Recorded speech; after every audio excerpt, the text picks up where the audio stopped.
Welcome back, everybody, to the Great Dictators. Before I begin, you may have noticed on the website that a complaint was filed from a Trump supporter among you who found my comparisons between what Hitler said to the German people during his electoral campaigns and what Trump said to the American people during his electoral campaigns offensive. And so I'll give you this warning. Some Trump supporters may find parts of this lecture disturbing and offensive. Any similarities between history's most notorious dictators and the failed ambitions of the former US President Donald J. Trump are entirely non-coincidental and intentional. Today, we are going to look at the dictatorship of Joseph Stalin. Stalin, of course, fits into the pantheon of some of the worst, most notorious dictators of the 20th century, perhaps of history in general, certainly in terms of the death toll, as I had described in the introductory lecture.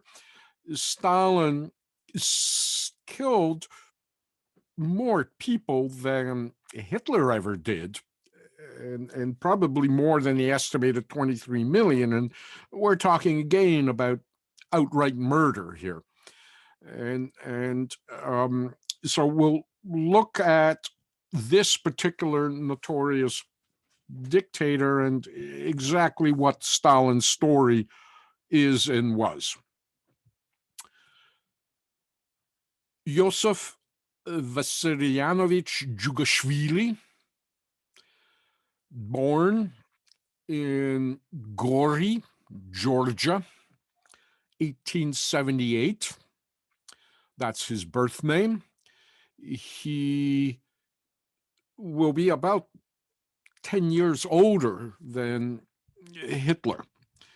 He will become known under various names. Joseph Djugashvili, his birth name. He will be also known as the Ryaboy, or the Pockmark, also known as Koba, also known as Zahar Melyakanets, also known as Nisharadze, also known as Joseph Stalin, the man of steel, his nom de guerre, or his revolutionary name. The nickname Ryaboy, or the pockmarked one, comes from the fact that Stalin had smallpox when he was a child, and his face was heavily scarred as a result of the smallpox. And often, once he comes to power, pictures of him with the pockmarked face will be airbrushed, as they will be in this case here. But earlier pictures, of course, catch the pockmarks. He also was hit as a child by a horse carriage, and his left arm is left shriveled for the rest of his life, although his hand kind of protrudes from it. I've never seen a picture of it anywhere on the record, and so I keep looking through the photographs to see if I can catch any hint of kind of a misshapen, shriveled left arm, but so far I've never seen it. But again, all his imagery, his economic imagery is going to be airbrushed by the Soviet regime. And probably no authentic photographs really have survived Stalin's regime. He is the son of Bessarion Jugashvili and Ekaterina Geladze. They're Georgian speakers, never learned Russian, and so Stalin grows up living essentially in a small Georgian community in Gori. He only speaks Georgian. It will leave him with a complex because he will speak Russian with a heavy Georgian accent for the rest of his life. And that's one of the reasons you very rarely hear Stalin's speeches recorded or Stalin speaking on film. He did make speeches at various Communist Party congresses, but in speaking to the public, he was very reticent about it, and so there were very rarely would Stalin broadcast the speech on the radio or his speeches be projected in the cinemas. His father is a shoemaker who's employed in a small shoe repair shop where the owner there goes bankrupt, and so the family ends up reduced to poverty. The father as well is reported to have been an alcoholic who beats both his wife and his son, a little bit reminiscent of the kind of family history that Adolf Hitler had, the kind of tenuous relationship with his father. Unlike Hitler's father, Ekaterina will leave her husband when Stalin is still a boy and will set out on her own as a housekeeper. She will nickname Stalin Soso, and Soso is the diminutive of Yosef, Soso. And some of his close intimates as well, later when he's an adult, will refer to him as Soso.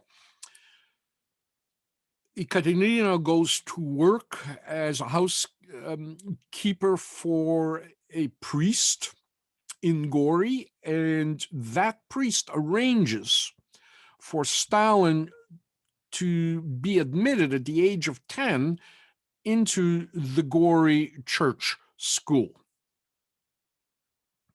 And it's here that the priests at the school will start whipping the Russian language into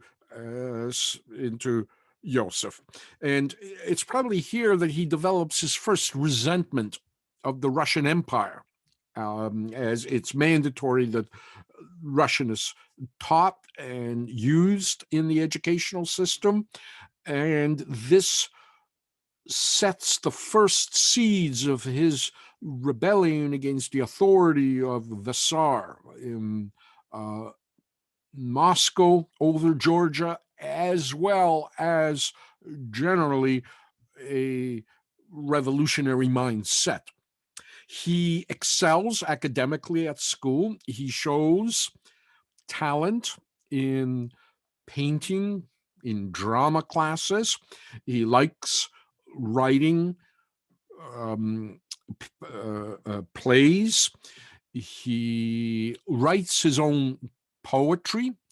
He sings in the choir and is a good student overall, although again he resents having the Russian language forced on him.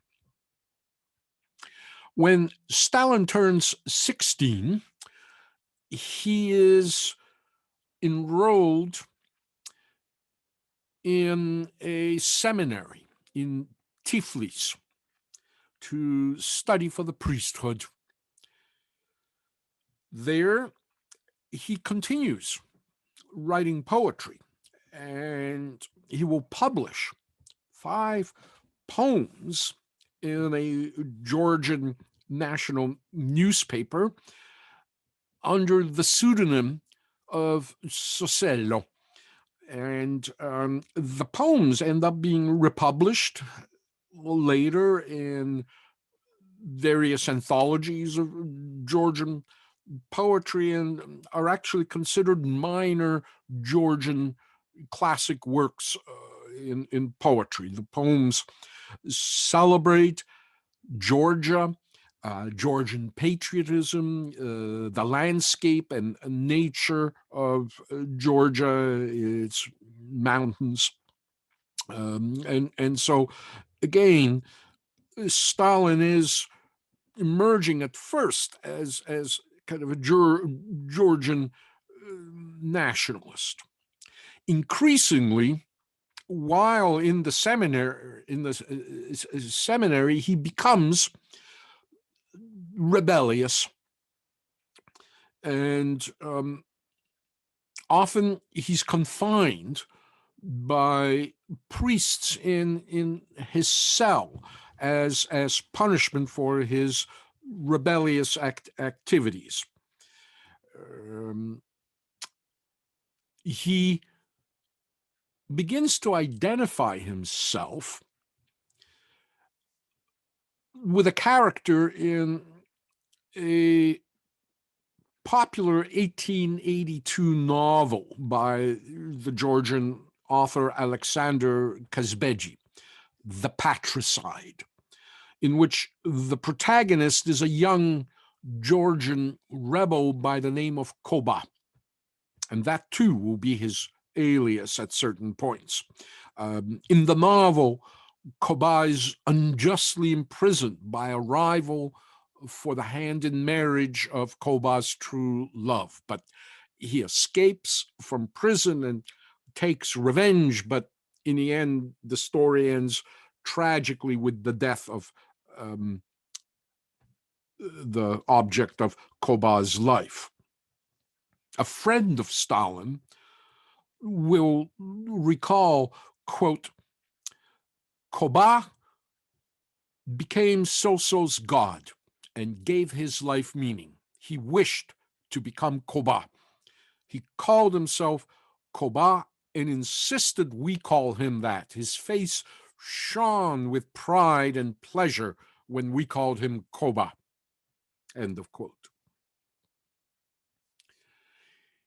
He becomes a member of a forbidden book club while he's at the seminary.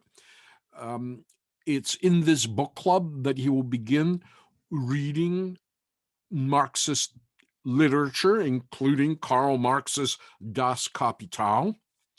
And Stalin begins as well attending secret workers' meetings and eventually joins a Marxist socialist group known in Georgia as the Third Group.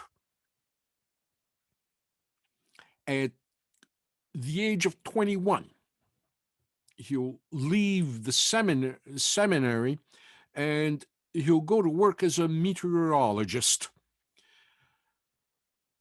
He begins organizing strikes in Tiflis, violent demonstrations, and will very early come to the attention of the Tsar's secret police, the Okhrana, or the protection. When they attempt to arrest him in 1901, Stalin will go underground. He eventually will join the Georgian branch of the Russian Social Democratic Labor Party, which will later be absorbed by Lenin's Bolshevik faction. He's arrested in 1902 and sentenced to 3 years exile in Siberia, but after 2 years, he returns to Georgia. He remains underground. He edits a revolutionary newspaper and leads the so-called Bolshevik battle squad in Georgia, attacking Russian imperial police, robbing banks and arsenals as a way of arming and financing the Bolshevik revolutionary activities in Georgia. So he begins to log these first arrests. In November of 1905, he will travel north to the Grand Duchy of Finland, which at that point is under Russian control, for a secret Bolshevik conference where he will meet Lenin for the first time. This is occurring in the wake of the failed Russian 1905 revolution. In response, Tsar Nicholas II had half-heartedly introduced democratic reforms, including a parliamentary system called the Duma. Lenin at the time argues that the Bolsheviks should run candidates for election to the Duma. Stalin disagrees, arguing that it's a waste of time and calls on the Bolsheviks to continue armed resistance. And it'll turn out that Stalin will be correct, as the Tsar will quickly dismantle the powers of the Duma, while Lenin will be forced to go into exile, first to England, later to Italy, and eventually he and his wife, Nadezhda Krupskaya, will settle in Switzerland. Again, a little bit reminiscent of the problems that Hitler had, although the roles are here in reverse. While Hitler was arguing with radicals in his party for the kind of constitutional route to power, Lenin was on the other side arguing for the constitutional route, while Stalin was arguing for the politics of catastrophe, much in the same way as Strasser was in the Nazi Party. While Lenin goes to exile, Stalin will remain behind, fighting on, while Lenin and Trotsky will remain in exile for the next 12 years until 1917. Famously, in 1907, Stalin will lead a armed robbery of a heavily armored convoy delivering money to a Georgian bank. During this robbery, it will result in the killing of some 40 people. Stalin will be arrested and imprisoned or exiled multiples of time during that 12-year period before the Russian Revolution. He often escapes from prison and from exile, and there will be accusations later that Stalin might have been actually working for the imperial secret police, and that would not be unusual in those times in kind of the murky world of the Russian revolutionary underground. In any regard, when Stalin comes to power in the late 1920s and into the 30s, he is going to have his file from the Imperial Russian police destroyed. So we don't know whether there's any truth to these rumors or not. But indeed, in these kind of internal battles between various revolutionary factions, sometimes they did um, turn on their own rivals using the secret police to settle scores.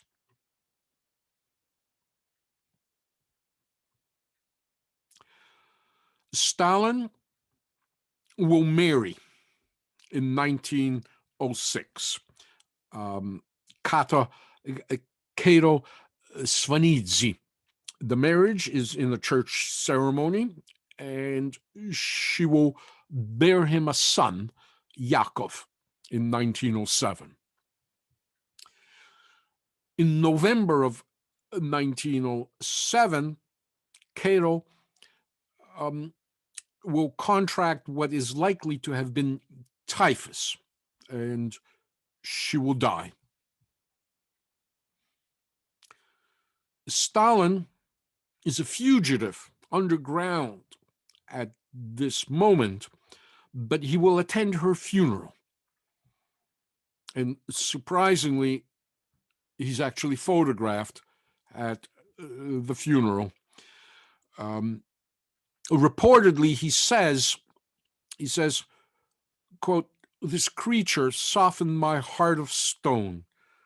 She died, and with her died my last warm feelings for humanity." End of quote. He will later tell a girlfriend that he was so overcome with grief that his comrades took his gun away from him. During the burial, Stalin is also reported to having thrown himself onto her grave and had to be dragged away. As he's being hunted, he's a fugitive by an Imperial Secret Service agent, Stalin flees from the cemetery before the service is ended. His son, Yakov, will be raised by his wife's family for the next 14 years before he will be returned to his father's custody in Moscow in 1921. Stalin will continue his rise in the Bolshevik Party. He will become the editor of its underground newspaper, Pravda, or The Truth, and he's the founding editor. And Pravda, of course, will become the Soviet Union's right to the end official paper of the Communist Party. When Lenin returns to Russia after the February Revolution in 1917, which overthrew the Tsar, and he calls upon the Bolsheviks to seize power in a coup d'etat, many in that party are opposed to it, believing in the new reintroduced parliamentary provisional government. Stalin turns out to be one of the few supporters in Lenin's call for the seizure of power. I mean, this was something that Stalin had believed throughout. And so, in one way, we can look at Lenin actually coming to see things in Stalin's way. And certainly Soviet iconography in the 1930s, 40s will always portray Stalin as a right-hand man to Lenin during the revolution. He might not have been as much as the right hand as portrayed in these portraits, but certainly he is a supporter of the coup d'etat that takes place in October 1917. and is among the leaders of that um, storming of the Winter Palace and the overthrow of the provisional government and the seizure of power, which establishes the dictatorship of the proletariat. And so, as a result, Stalin will be promoted by Lenin to the highest ranks of the party. He will be in command of a military campaign during the Civil War that breaks out after the revolution. His performance as a military field commander is a little bit unclear, as again, a lot of editing of history and records will take place once Stalin comes to power. But most importantly, Stalin is promoted to the Central Committee of the Communist Party, and he will be appointed as the party general secretary. Nobody wanted to be the party secretary. It's a lot of thankless work. Everybody wanted to be the commissar for foreign relations or the commissar of war, commissar of finance, and so forth. Commissar was the kind of revolutionary Bolshevik term for minister.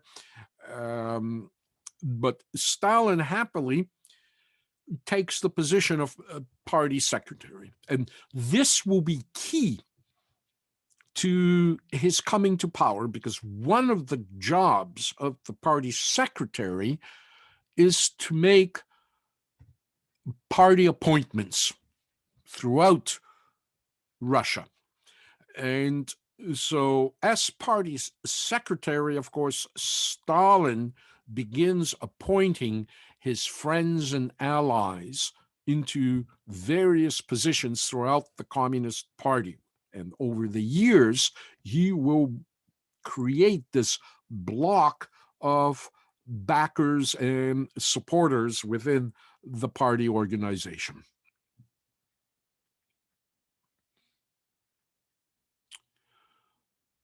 Stalin's thrust to power, in some ways, is going to be accidental. Lenin, while touring a factory in August of 1918, will succumb to an assassination attempt. A social revolutionary, Fanya Kaplan, will shoot Lenin at this factory tour. She feels that Lenin is a sellout. He's not left enough for the social revolutionaries. And so, all on her own, she comes to Lenin's tour with a handgun and shoots him, and then kind of runs away. She'll be captured later and very quickly executed. But Lenin is severely wounded in the neck, although he will survive the shooting. His health will be seriously affected for the next few years.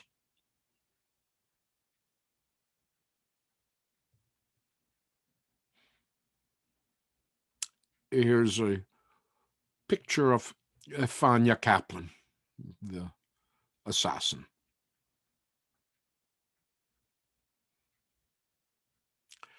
The shooting of Lenin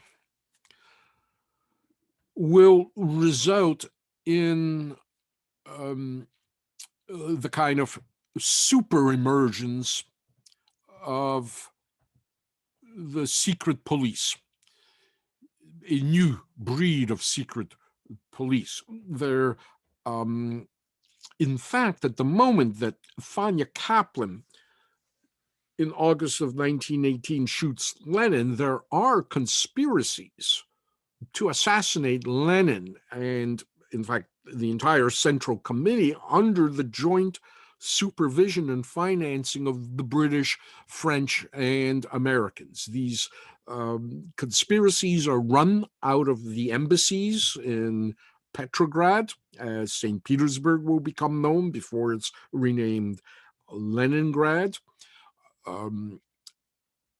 The Russian Secret Service under Felix Dzerzhinsky now, the Communist Secret Service, which will be known as the Cheka, will penetrate these conspiracies.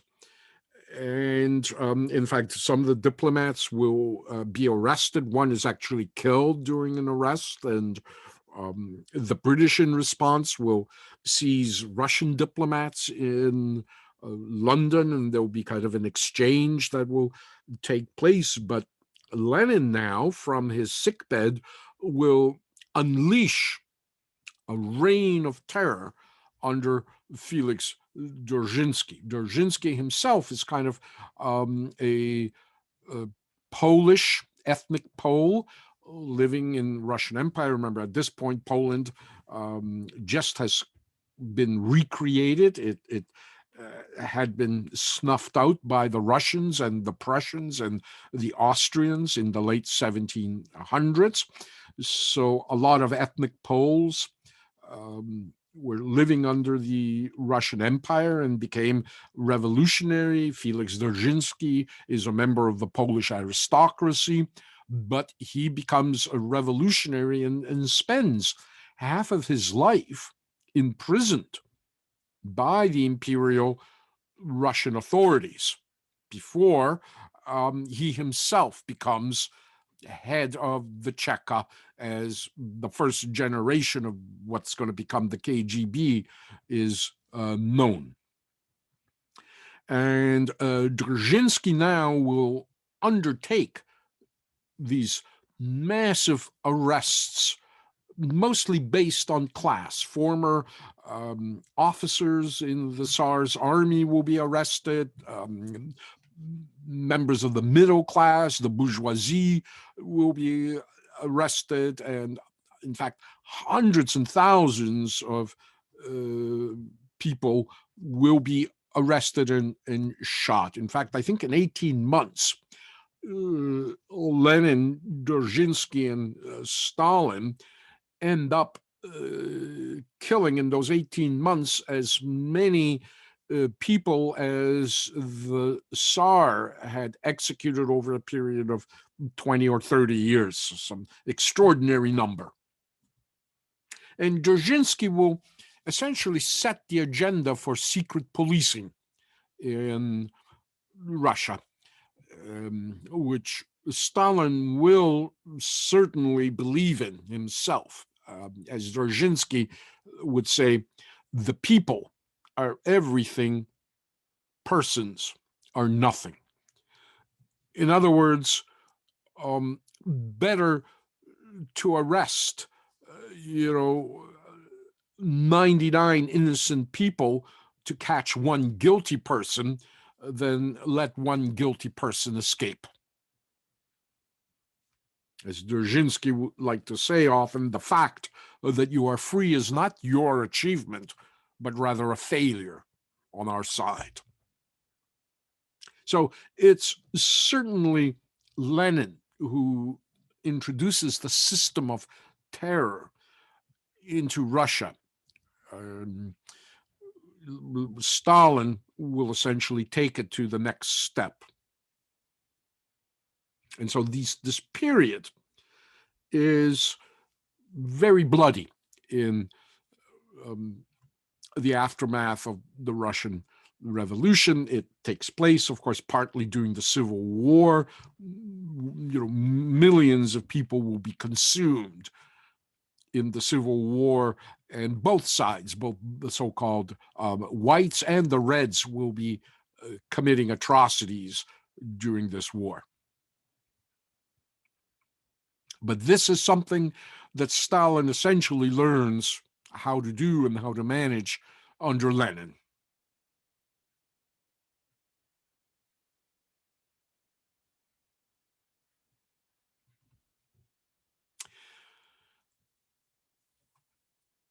Lenin, in the meantime, as a result of his shooting, is too weak to attend meetings. And as general secretary of the party, Stalin now becomes the liaison between the party and Lenin. And Stalin now, in these one-on-one meetings with Lenin, as Lenin gives instructions to Stalin, Stalin begins debating with Lenin the wisdom of policies that Lenin proposes. Sometimes Stalin prevails, sometimes Lenin insists, sometimes Stalin, quote, misunderstands what Lenin had instructed and presents to the rest of the party his own interpretation of Lenin's intentions.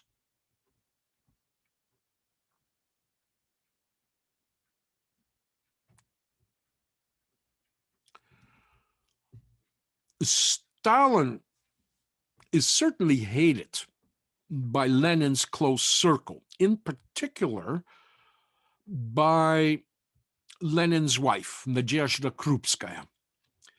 And at one point, in 1923, Stalin is rude to Krupskaya in a phone conversation. And she now comes to her husband, Vladimir, and urges him to fire Stalin. Shortly before his death, or at least a year before his death, Lenin allegedly writes this testament, dated the 4th of January, 1923. Quote, Stalin is too crude, and this defect, which is entirely acceptable in our milieu and in relationships among us as communists, becomes unacceptable in the position of General Secretary. I therefore propose to comrades that they should devise a means of removing him from this job and should appoint to this job someone else who is distinguished from Comrade Stalin in all other respects only by the single superior aspect that he should be more tolerant, more polite, and more attentive towards comrades and less capricious. End of quote. Historians suspect that Krupskaya had authored this testament rather than Lenin himself. And while Lenin is alive, this testament isn't made public, or maybe didn't even exist. It's only after Lenin's death that when Stalin attempts to consolidate his power, that suddenly Krupskaya will make this testament public in a communist conference. So not exactly public, but public within the Communist Party. But by then, of course, it will be too late. Lenin is, in fact, much more ill than people realized. Lenin in convalescence is often just shown with, his arm in a sling, but he's okay on the job. In fact, Lenin is much sicker than people realized. This is kind of the propaganda, airbrushed version of Lenin after his injury. This is actually what he's looking like near the end of his life. He is not at all well. And so Lenin will die on the 21st of January, 1924, after a series of strokes. In fact, 4 strokes will eventually kill Lenin. The maneuvering for power will begin immediately at the funeral. You can see one of the pallbearers at the front is Iron Felix Dzerzhinsky, the head of the Cheka. Stalin himself will be relegated to the back of the coffin, carrying in essentially the tail of the procession. And that's an insult to Stalin that he won't forget. And eventually, he will kill most of the surviving pallbearers that had outranked him in order of precedence at the funeral.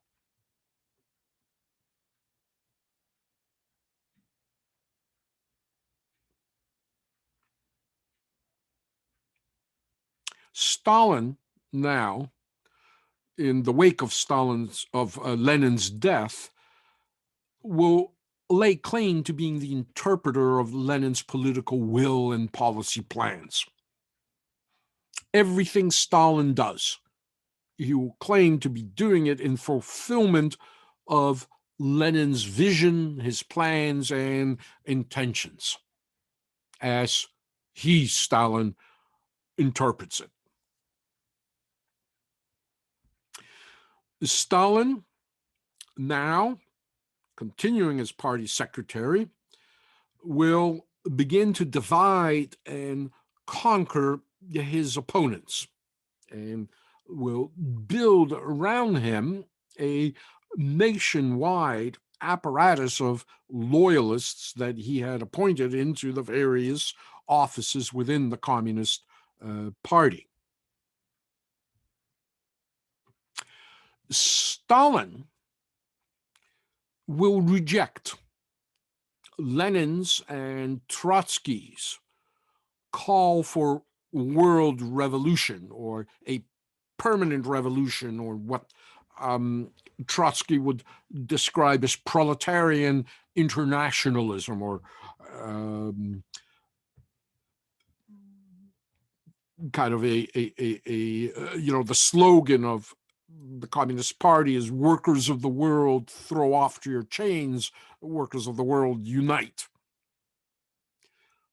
What Stalin proposes is socialism in one country. And by that, what he means is that the Soviet Union needs to first become strong and build a strong, stable socialist system in its own territory before it begins contemplating exporting revolution abroad across its borders. This means, of course, a nationalist approach, the kind of globalized unity of the working classes without borders is rejected by Stalinism. It means that Russia needs to be very quickly and heavily industrialized. The Russian Revolution, in a way, Karl Marx would have been shocked by what happened to Marxism in Russia, because when the revolution occurs, approximately 7% of Russians are employed in the industrial sector, are workers. The rest are mostly peasants. And Karl Marx, of course, wrote the Communist Manifesto and Das Kapital for industrialized German workers.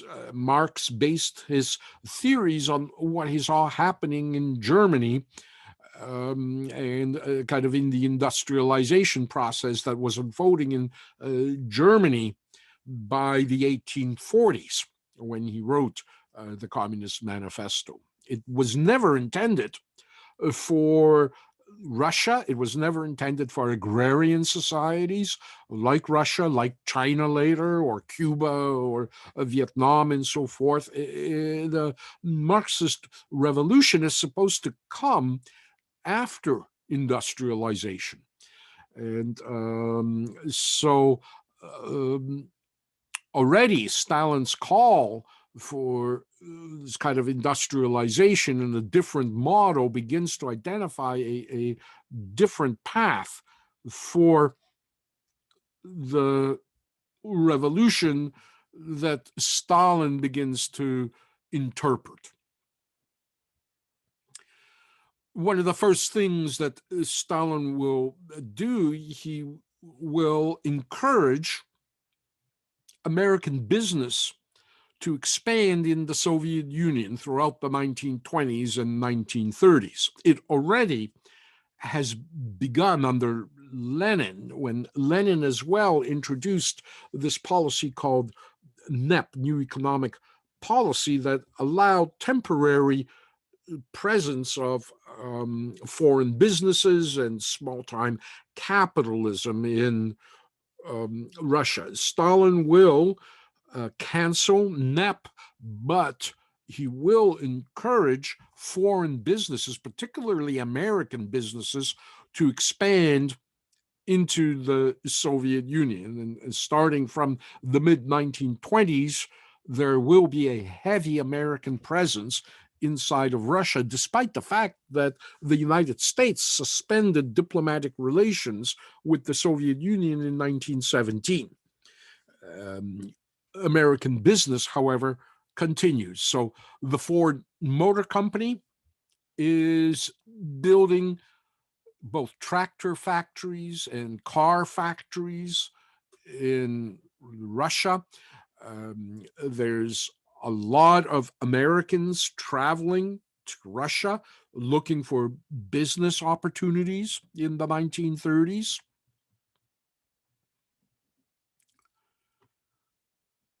There is a booming tourist business from the United States as well. A lot of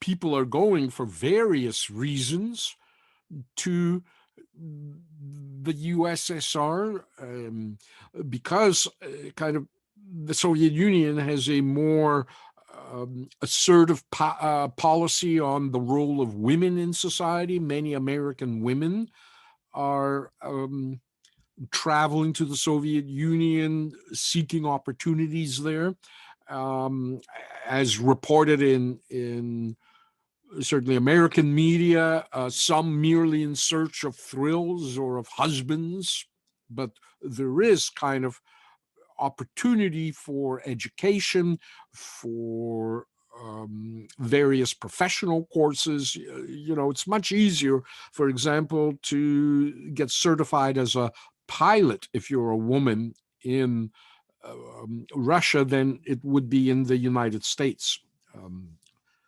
Despite kind of the role of Amelia Earhart and so forth.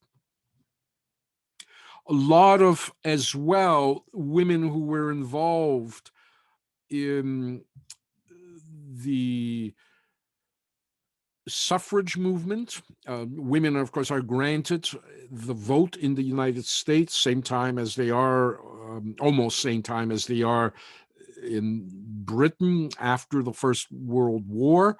And so there is a strong feminist socialist movement, and many come now to participate in this utopian socialist society that they imagined emerged in the Soviet Union. As well as the Great Depression hits the United States in 1929, Nothing of the sort is occurring in Russia. Russia at this point is industrializing, and so many American skilled workers come to Russia for employment, as do African Americans who don't see much opportunity in the United States, like, for example, Robert Robinson, who is a machinist at the Ford Motor Company. He's a very skilled machinist, but he sees more opportunity in the Soviet Union, where he will end up training other um, skills to workers in this crash industrialization program that Stalin is undertaking. In a series, it's a series of 5-year plans, essentially. Robinson will eventually become a Soviet citizen. He will be stripped for doing this of his American citizenship in the 1950s, and Robertson will be elected to the Moscow City Council in the 1930s. But as Robertson becomes disillusioned with the Soviet system and wants to return back to the United States, he won't be allowed to. And it'll be a problem on both sides. One problem is on the American side, that his American citizenship was stripped from him. In fact, they take his American citizenship at the point where he becomes a member of the Moscow City Council. And the other problem is the Russians won't give him an exit visa. And poor Robinson now ends up stuck in Russia and is unable to get out until the 1970s, where he manages to get an exit visa to go to Uganda. And once he lands in Uganda, he defects from the Soviet Union and asks for asylum in the United States, and will be granted asylum, and I think they restore, if I'm not mistaken, his U.S. citizenship. But that's how long it takes, nearly 50 years for Robinson to be able to return. And Robinson's story is not the only one of Americans who become trapped inside the Soviet Union during this era. But all this, especially Stalin's renunciation of world revolution, will inspire FDR when he's elected in 1932 to reestablish diplomatic relations with the United States, which Stalin's foreign minister, Litvinov, at that time, will negotiate.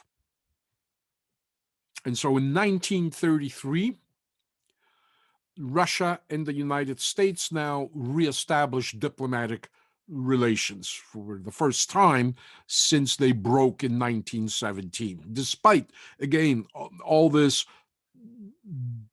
business that American companies were doing there. And that's partly why FDR's decision is made, because there's a lot of pressure on him from American companies to legitimize American presence in doing business in Russia, and as well offer protection for Americans working and doing business in the Soviet Union under, with the presence of an embassy in Moscow. Roosevelt and Stalin, starting in 1933, will have a very close relationship. One of the things that Roosevelt shares with Stalin, aside from, again, the pressure on Roosevelt from American business to legitimize relations between the United States and Russia, one of the things pressing them both, of course, is the expansion of Japan in the 1930s. As Japan begins to occupy territories in Manchuria, in China, this is a threat both to the Soviet Union's interests on the border and in China itself, and of course, American interests in China and the Pacific, as the Japanese become very aggressive and begin to essentially block American and Russian presence in China, where everybody is trying to exploit China for their own purposes. And this will essentially cement that relationship between Stalin and Roosevelt. And once the Second World War begins, and once Hitler attacks Stalin in June of 1941, then Roosevelt and Stalin will actually meet for the first time in Tehran in 1943, along with Churchill. And the two, once they meet personally, have this rapport between them. They're planning to divide up the world between themselves. Those of you who have been taking my lectures on U.S.-American relations know just to what extent this was about. I won't repeat myself here. Often Churchill and Stalin, often Roosevelt and Stalin see each other eye to eye on many policies, particularly the decolonization of France, as opposed to Churchill, who doesn't agree. But the two of them will often outvote Churchill, as the big three are essentially managing the Second World War. They have common interests. Often Stalin and Roosevelt, out of Churchill's ear, out of his hearing range, will make jokes, let's do this, but let's not tell Churchill. Again, they joke, but they do share a similar sense of humor, and as I say, see eye to eye on what the future will be. And of course, it's not going to come to fruition because in the last months of the Second World War, Roosevelt will die, and his vice president, Harry S. Truman, will come into office, and Truman's policies are going to be completely different. Again, that's a different course, but that will result in the Cold War as opposed to a kind of very close relationship and a trade relationship as well, and a division of the world between the United States and the Soviet Union that Stalin and Roosevelt had counted on and were planning to implement once Germany and Japan were defeated. This is a kind of a cartoon that appears during this era. I'm glad you dug up your Constitution, Joe. I can't find ours. And of course, the reference here is the Supreme Court had ruled that Roosevelt's New Deal, his American Recovery Plan, are unconstitutional. Roosevelt threatened to increase the number of judges on the court and to appoint kind of pro-interventionists. American doctrine prior to Roosevelt was that the American government has no right to intervene in the free market, in free enterprise, and many of Roosevelt's recovery programs were involved the regulation of labor, the regulation of corporate activity, of Wall Street, and so forth. And conservative judges in the Supreme Court just judged, essentially found all of Roosevelt's policies as unconstitutional. Roosevelt threatened to expand the court, and the court heard the threat and eventually backed down. And so Roosevelt was able to implement the NRA, the National Recovery Administration, and its plans to essentially put Americans back to work with government relief and government funding. It's the beginning of kind of what will later under Johnson become, Medicare and various regulations of business, and particularly financial trading on Wall Street, where the Great Depression kind of begins to raise its head in the crash of 1929. The reference to Stalin, of course, is Stalin at this moment is arresting literally millions of people. And as he's doing this, he also is introducing a new constitution in the Soviet Union that guarantees the freedom of speech and the freedom of electoral choice and so forth. In the meantime, he is putting literally millions of people to death. I'll get to the purges in a couple of minutes.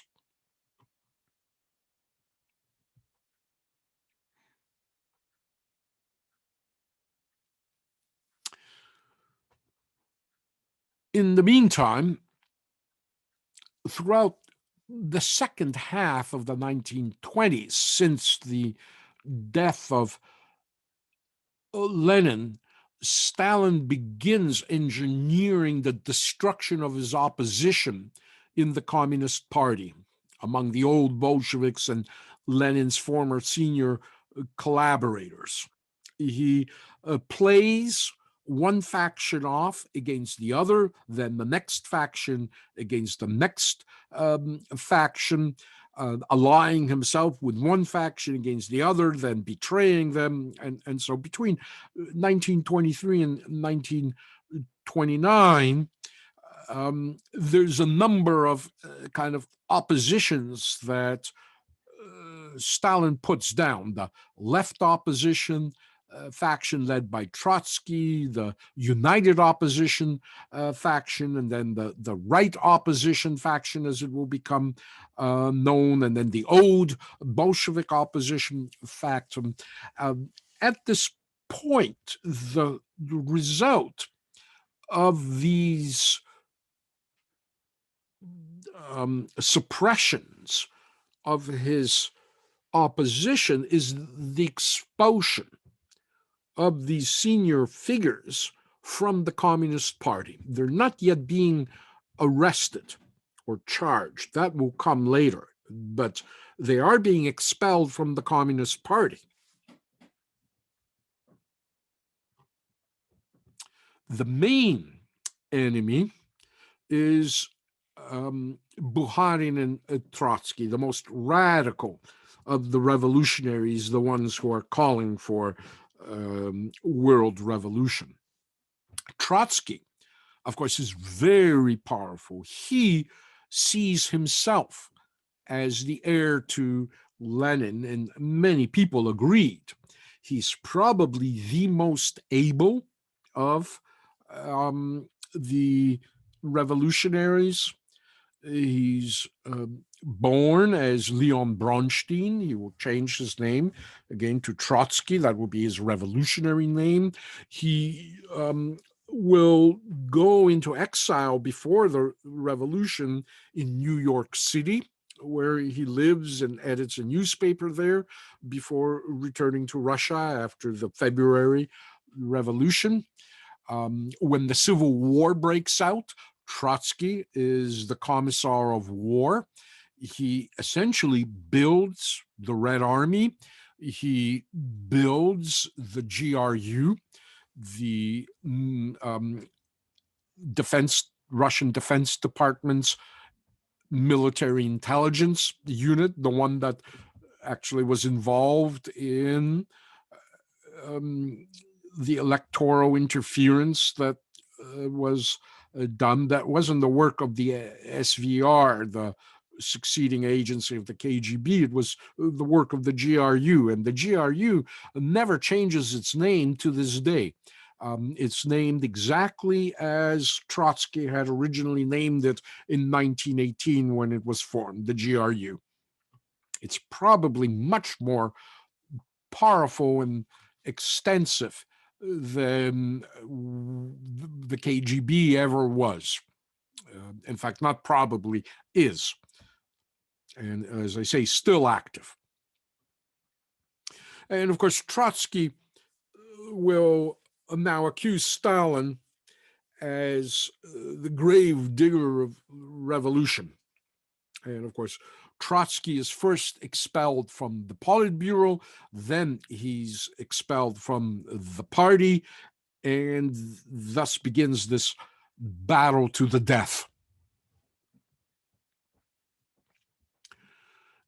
Stalin is still not powerful enough to murder or have Trotsky arrested and executed at this point in time.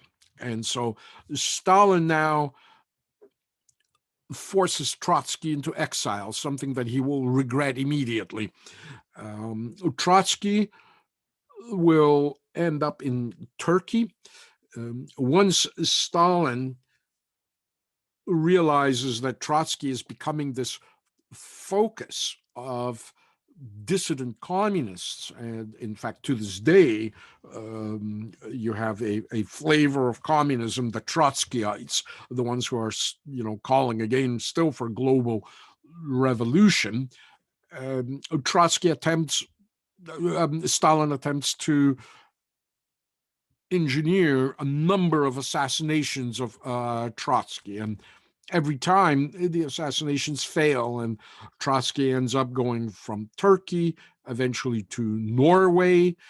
Norway is too close to Russia, as there are attempts on Trotsky's life in Norway.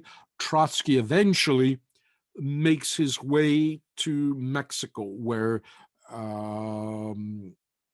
you can see Frida Kahlo, the painter, where the Mexican artistic and left-wing community essentially hosts Trotsky. He ends up living in this fortified villa. Today it's the Trotsky Museum in Mexico City. And it's here in 1940 that Trotsky is based. He is editing these anti-Stalinist newspapers. He is being visited by American communists who are thinking maybe dissenting from the official American Communist Party, which swears its allegiance to Stalin and the Soviet Union as the only communist state at that point. And Stalin is desperate to silence Trotsky. And so Stalin will send an agent who will pose as an anti-Stalinist journalist. He'll at one point ask Trotsky to review something he's written. Trotsky's bodyguards all are acquainted with this guy. He is a former fighter in the Spanish Civil War, Mercador. And at this point, he brings a manuscript for Trotsky to review, and under his jacket, he has this mountain pick that he'll hit Trotsky over the head with, and will succeed in killing Trotsky. Trotsky lives, I think, another 24 hours in the hospital bed and immediately succumbs by the next day to the brain trauma from getting picked in the head. The Mercador is an agent of Soviet intelligence, in fact. There's the pic, actually, in the archives of Mexico, where it's preserved.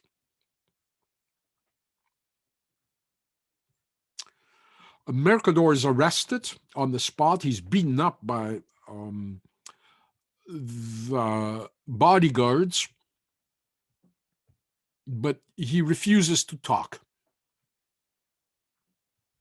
In fact, he says nothing for nearly 20 years. There is no death penalty in Mexico, and so the maximum you can get is 20 years. And so Mercador demonstrates how he killed Trotsky, but essentially he will remain silent for the next 20 years, never confirming his intelligence links. In fact, it's a while before he's even identified who exactly he is. And in fact, he's run by his mother, who also is an agent of the Soviet secret services. In 1960, he's released from prison in Mexico and will be awarded by Khrushchev for his work against Trotsky the hero of the Soviet Union. It's like the equivalent to the Victoria Cross or the Medal of Honor, the Congressional Medal of Honor in the United States. Is the highest award you can get for conspicuous gallantry in the face of the enemy. And he will settle in Cuba, where I think either early 70s or late 1960s he'll eventually pass away. This, of course, is part of Stalin's character. As Stalin will say, death is the solution to all problems. No man, no problem.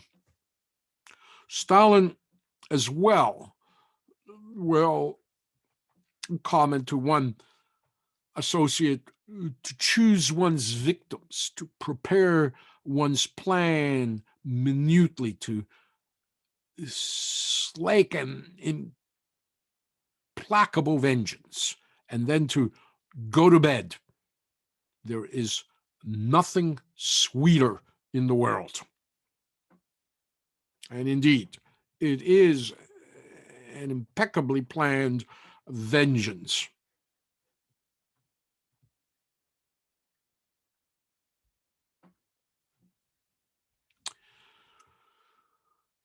Stalin will now centralize some of the prison camps and forced labor camps that are first established under Lenin into a central administration called the Gulag. The Gulag is, in Russian, means the Государственное управление лагерей, GULEG, means the state central administration of the camps, Gulag.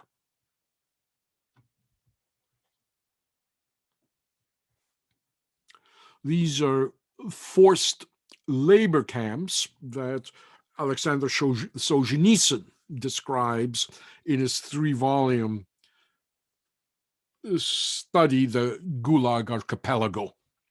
And it is indeed an archipelago of camps that are essential in creating slave labor for this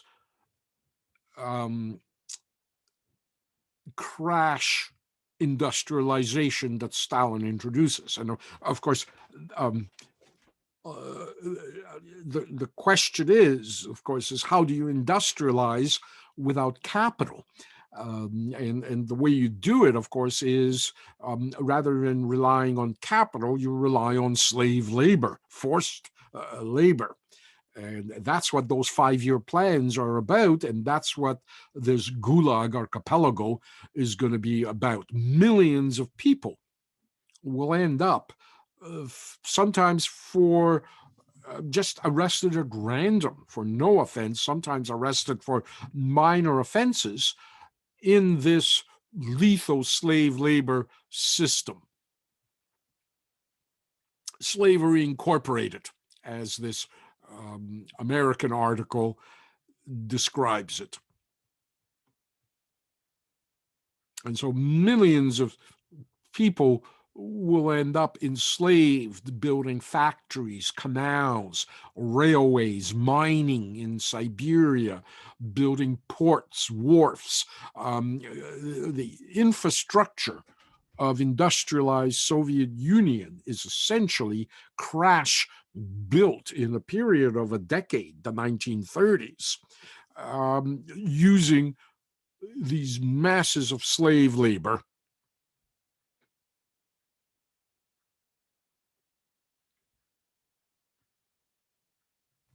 The death toll is enormous. And that's just the death toll from deprivation and overwork and hunger. As well, Stalin will be just summarily having opposition executed.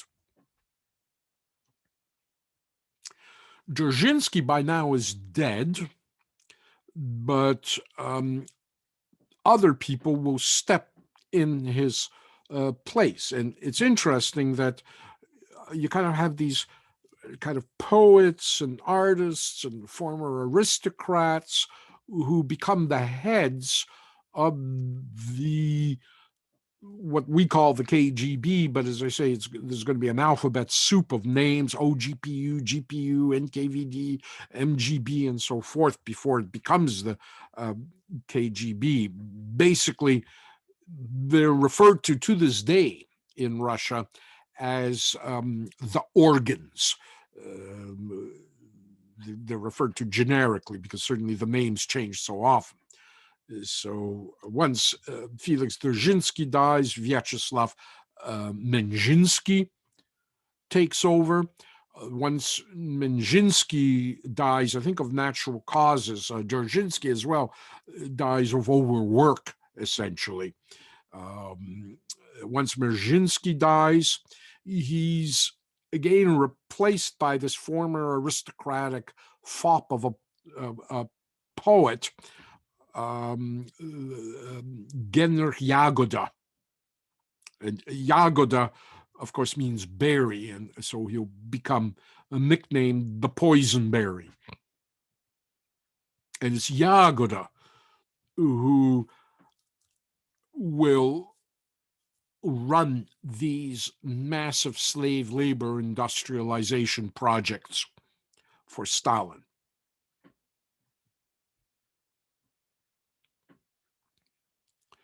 Yagoda himself, as an aspiring poet, is going to co-opt various cultural figures in Russia to support the building of and kind of celebrate the building of canals with slave labor. And one of the great figures of Russian literature is Maxim Gorky, who will go to work for Yagoda, again extolling the construction of the canal, even though he knows it's being built with slave labor.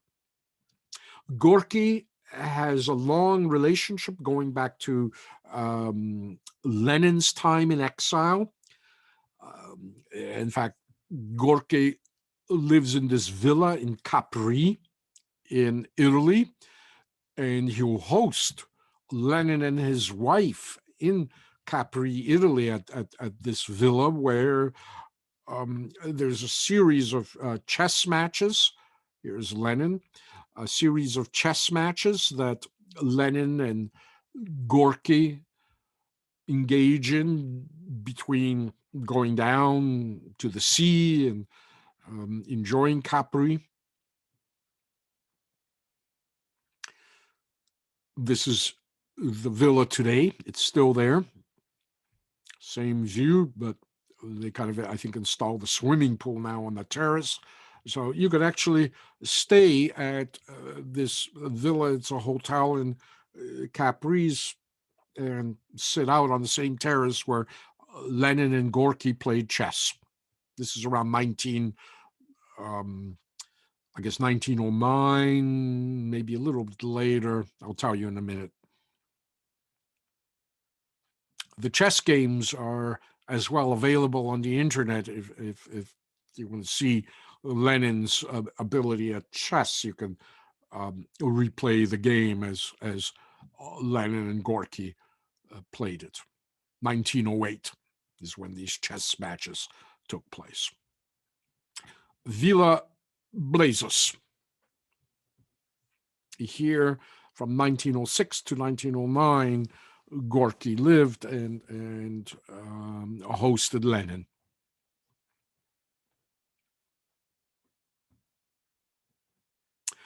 Gorky, of course, is indeed, he's a contemporary of, indeed a great writer. He's a contemporary of Tolstoy.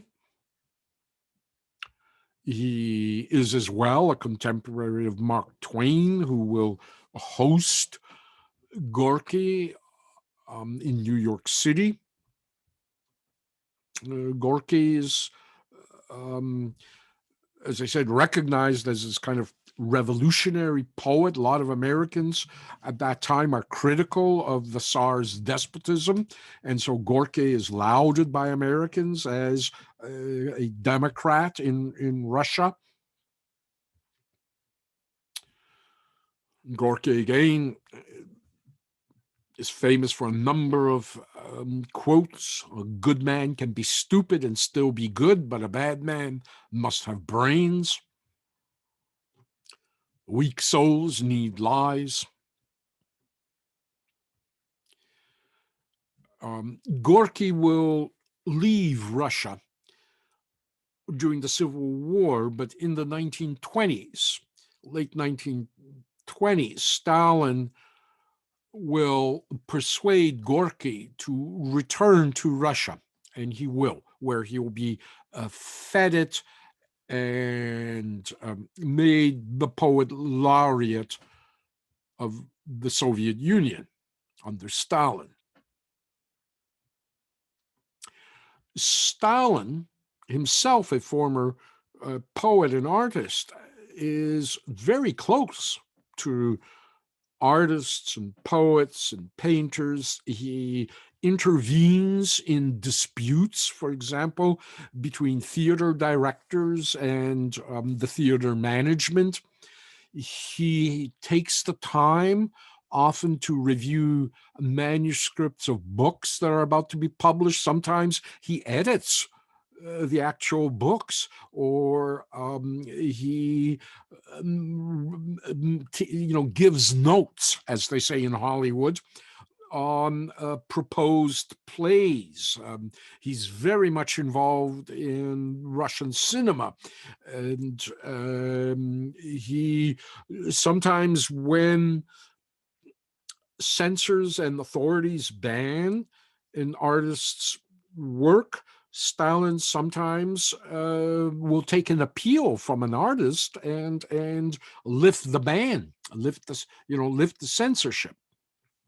At the same time, of course, if you're a writer, poet who displeases Stalin in some way, Stalin as a critic is the worst nightmare for anybody, because Stalin will execute hundreds, if not thousands, of Russian artists and poets that either offend him politically or aesthetically. And of course, Stalin will encourage among painters, for example, what will become known as um, social socialist realism, a kind of celebration of workers and tractors and industrialization. Both Stalin's and Hitler's taste in art are very similar. They don't like abstract art, or, in case of Hitler, not even impressionistic art. And certainly speaking to Russian artists, some of them who were um, trained in Russian art academies while Stalin was still alive. They tell me that when they were studying in Stalin's era in the early 1950s, they had never seen Impressionism. Everything, there was classic Western art, but everything from the Impressionists onwards was completely banned and unknown in Stalin's Russia. So Gorky will, of course, sadly become a collaborator of this and an apologist for this horrific slave labor system. And these photographs of Gorky in kind of his national, again, Georgian as well, his national Georgian costume, sitting on the steps of the Lenin Mausoleum. Presumably, they're about to go up to the podium there, where often when you have a parade on the Red Square, dignitaries line up on top of Lenin's mausoleum, as you can see in this picture. And this image kind of becomes this kind of iconic imagery of Gorky and Stalin as close artistic friends and collaborators. But as the death toll begins to rise, and everybody begins to lose somebody in their family to the Gulag, Gorky becomes disillusioned privately. You can just see it from his face here. The other individual is Voroshilov, a corrupt, incompetent general in the Soviet army and a member of the Politburo, who actually is useless as a general. But Stalin finds a lot of purposes for Voroshilov in just the administration of Russian society. And as I say, Gorky becomes kind of disillusioned with Stalin. He begins asking permission to go on tour abroad. Stalin refuses to give Gorky permission. And 1936, just on the eve of what's going to be known as the Great Terror, when Stalin really starts killing people at this intensive rate, Gorky will die. And there are all sorts of rumors that Stalin actually killed Gorky because he feared that Gorky may turn against him publicly. And so he kills him before he does this. This is plausible, but we just don't have any evidence that Gorky died of anything other than natural causes. But Stalin, remarkably, I guess because he is as I say, in the way, maybe not in the way Hitler was a failed painter, because certainly Stalin as a poet had more success already as a teenager. But as a former artist, Stalin had this amazing capacity to intervene in the cultural community in the Soviet Union at that time.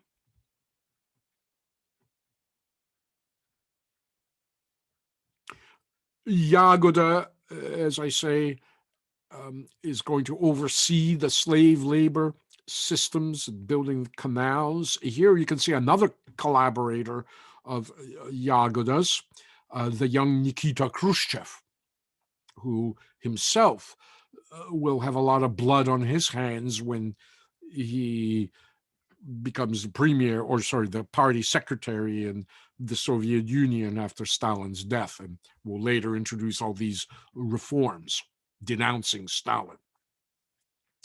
By the 1930s, Stalin has enough power to now implement this very deadly policy of collectivization. Collectivization will be the seizure of the peasants' small private lots on which they grow food, and collectivize them into these communal, state-run farms called kolkhozes. Kolkhoz, again, is a short form for collectivized хозяйство. Хозяйство is the Russian word for farm, kolkhoz.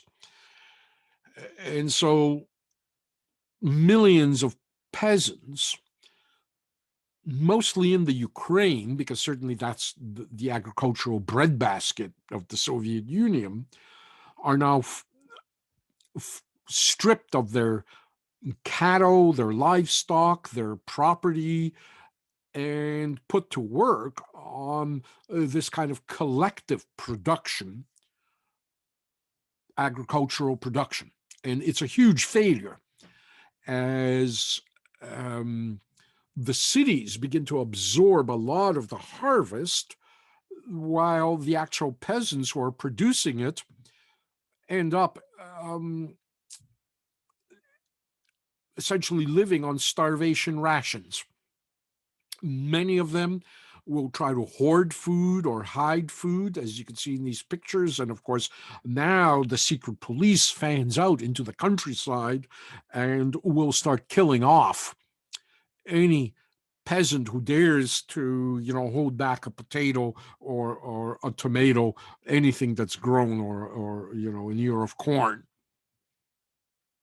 The result of this kind of collectivization and the very inefficient redistribution of food, Stalin had hoped to kind of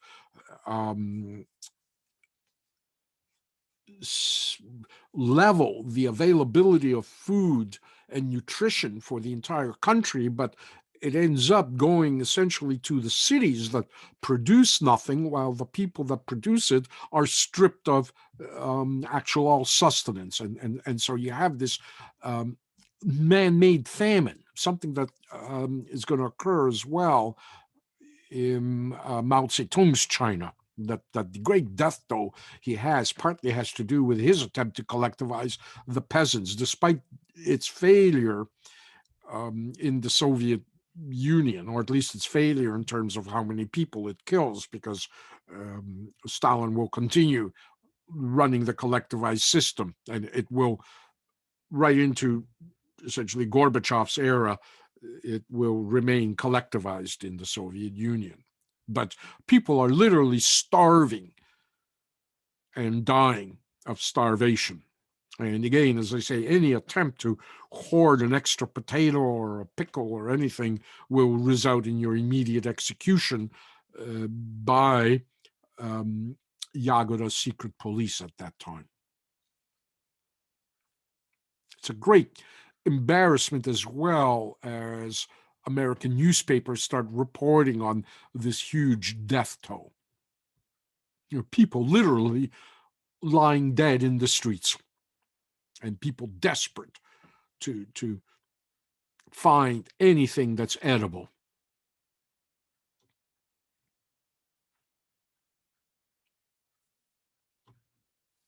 And so it results in a huge displacement of the population. Again, an enormous death toll that is even incalculable, because again, it's not exactly an open society in the Soviet Union, and so the death toll is estimated somewhere between 10 million at the top and 4 million at the bottom. For Ukrainians, it becomes equal to the Holocaust. The Ukrainian term for it is the Holodomor. Holod means hunger, famine, more death, so death by hunger. Ukrainian nationalists to this day present the Holodomor as a kind of a act of genocide by Stalin. And as you can see from this website image, I'm not sure if you can read the text, so I'll just read it for you. Ukraine is the most fertile land in the world, the breadbasket of Europe. But when Ukrainians try to assert independence from the USSR, the Bolsheviks, led by Stalin, exterminated them through hunger. In 1932-33, an artificial famine was brutally enforced, and 10 million innocents and their animals starved to death. This unspeakable political crime against humanity is the genocide known as the Holodomor. Well, there really wasn't any extensive attempt by Ukrainians to assert independence from the USSR at this time.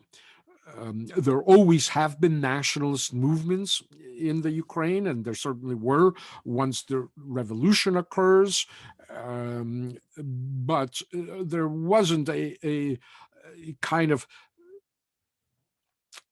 cohesive independence movement to which Stalin would have reacted by implementing this kind of program of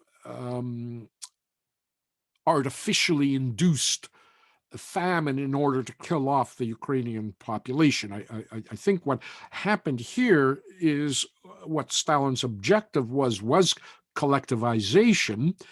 Ukrainians, because of the fact that they reside in the agricultural region, bear the brunt of the kind of artificial famine that occurs as a result of collectivization. I don't think it was the intention of Stalin to kill this massive population, but the result is that, as I say, within this 2-year period, 4 to 10 million people will either be shot or starve to death during this period. So it probably was not an intentional genocide, but it does indeed kill a lot of Ukrainians, as if it was might as well have been a planned out genocide. But I don't think it was. Nonetheless, of course, the result is that people and their families are dead, intended or not. And certainly Stalin wouldn't care. Stalin by now, and probably always, never had a particular sympathy for human beings. He probably was a psychopath in the same, or sociopath in the same way that Hitler was. People are just pieces on the chessboard, or as Dzerzhinsky said, persons are nothing, the people are everything. And so, again, Stalin would say, in terms of the death by hunger, as he's trying to collectivize agricultural production, persons are nothing, the people are everything. I'm doing this for the people of the Soviet Union.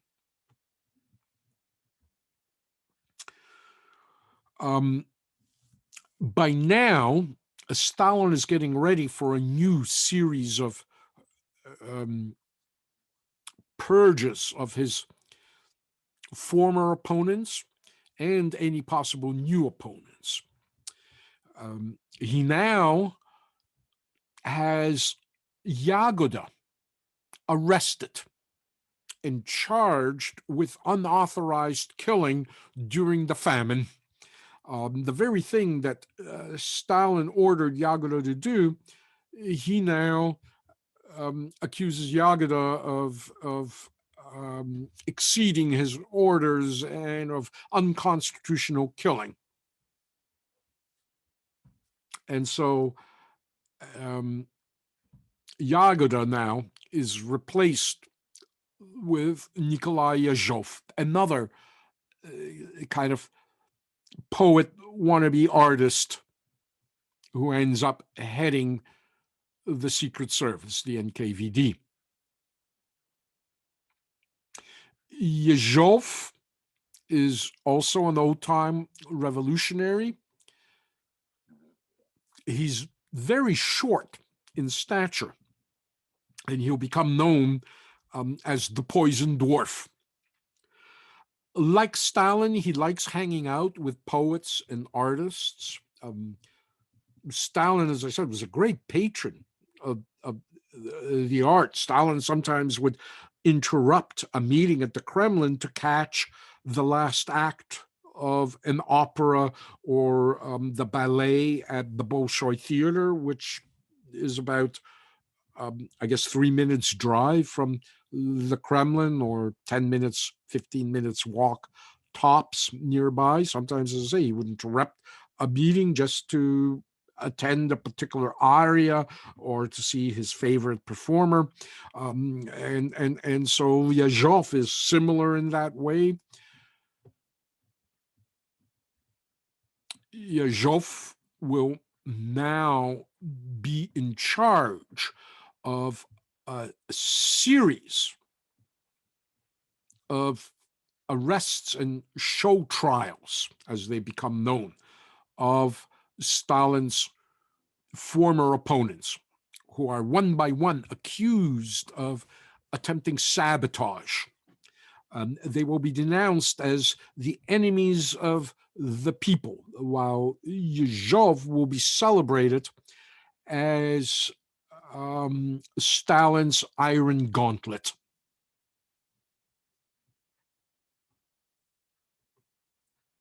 Many of Stalin's closest associates will be suddenly arrested, as well as Stalin begins purging everybody in the Communist Party of any kind of senior position, replacing them with younger, more pliable members. And the closer you are to Stalin, the higher you are up in the Communist Party, the more likely it is that you will be arrested. I think out of this photograph, only one person survives. Voroshilov, there on the right. The former opponents of Stalin now are arrested and charged in these outlandish plots. All of them, remarkably, in these show trials, confess to the most ridiculous accusations. The trials are broadcast on radio. They are indeed show trials. Many people confess because, of course, they're horrifically tortured. Their families are threatened. But even as they confess, despite the fact that there's promises made that their families will be untouched, their families will then be as well arrested following the confession and then executed. In fact, it becomes a crime in the 1930s in the Soviet Union. In fact, the name of the crime is being a member of the family of a enemy of the people.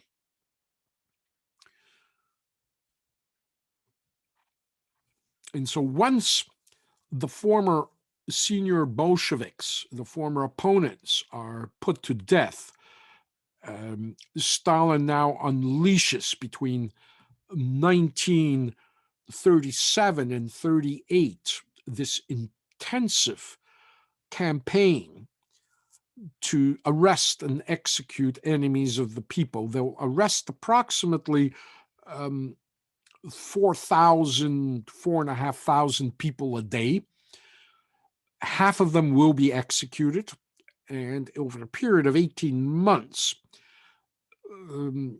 something like 1.5 million people will be arrested, of whom 750,000 will be summarily shot.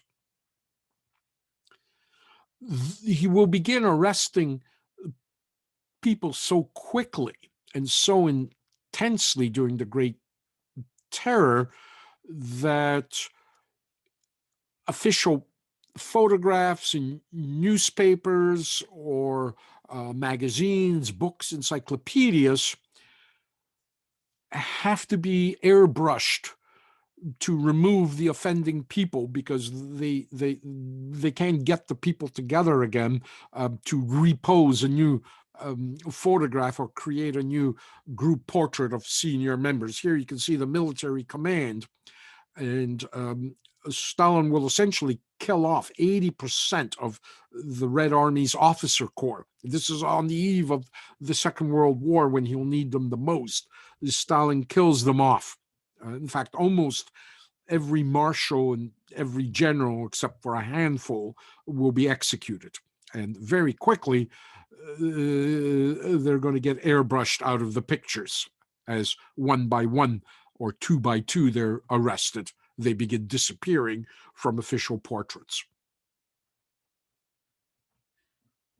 In fact, the Russians, I imagine, are the ones who, Stalin Russians, are the ones who inspired Adobe Photoshop.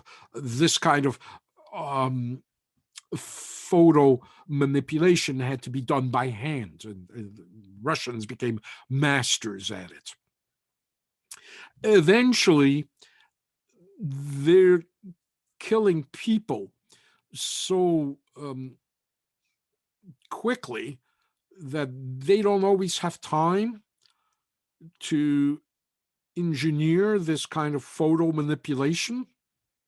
And so they just end up publishing photographs with people's faces blotted out in black. That becomes, as the purges begin to picking up pace, that becomes kind of the policy, the procedure. Encyclopedias, for example, people who subscribe to encyclopedia pages are mailed to them. They're required to rip out a page of their encyclopedia and insert the new page that was mailed to them and send back the old page under a penalty of death. And so photographs just begin to appear looking like this everywhere. This is what George Orwell, of course, is writing about in 1980, in his book 1984. This is the memory hole that George Orwell fictionalizes in his book.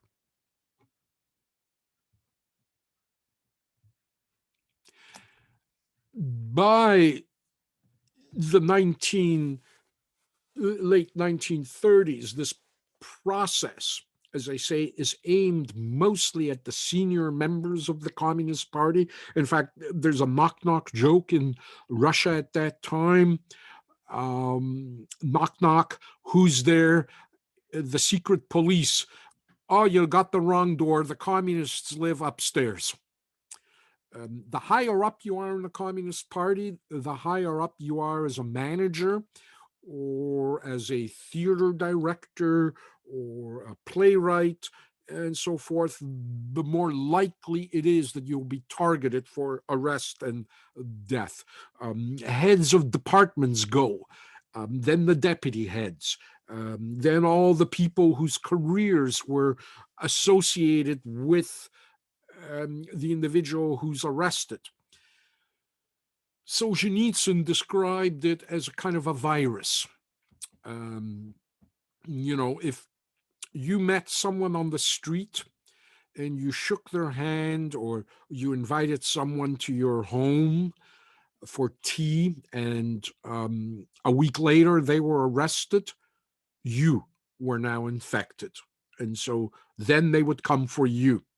And of course, anybody who you had a cup of tea with is now infected. And so it's this kind of viral death that begins to occur during this period of the Great Terror.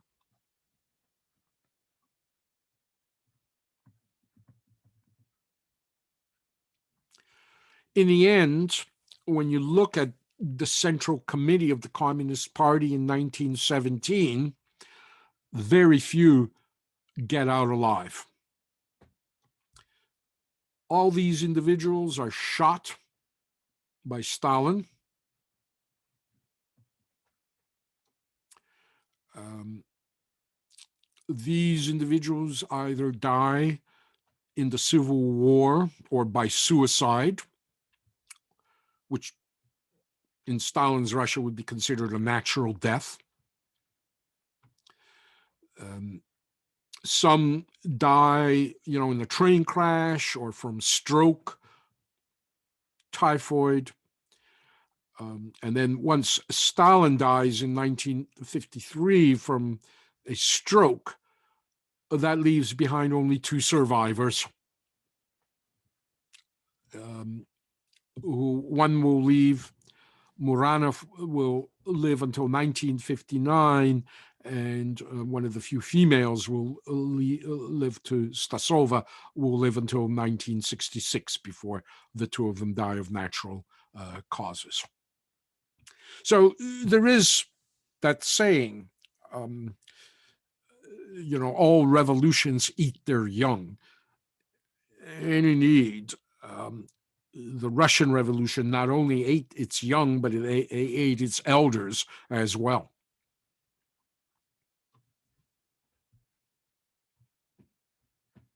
As I say, millions of people eventually will be put to death, with 750,000 executed one by one with shots to the back of the head, KGB style.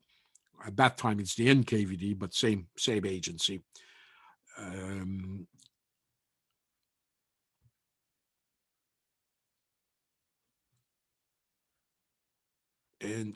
many of these mass graves actually will start to become known in the 1990s, as in Gorbachev's era, some of the graves will be excavated, and the full accounting of the Great Terror will actually become public.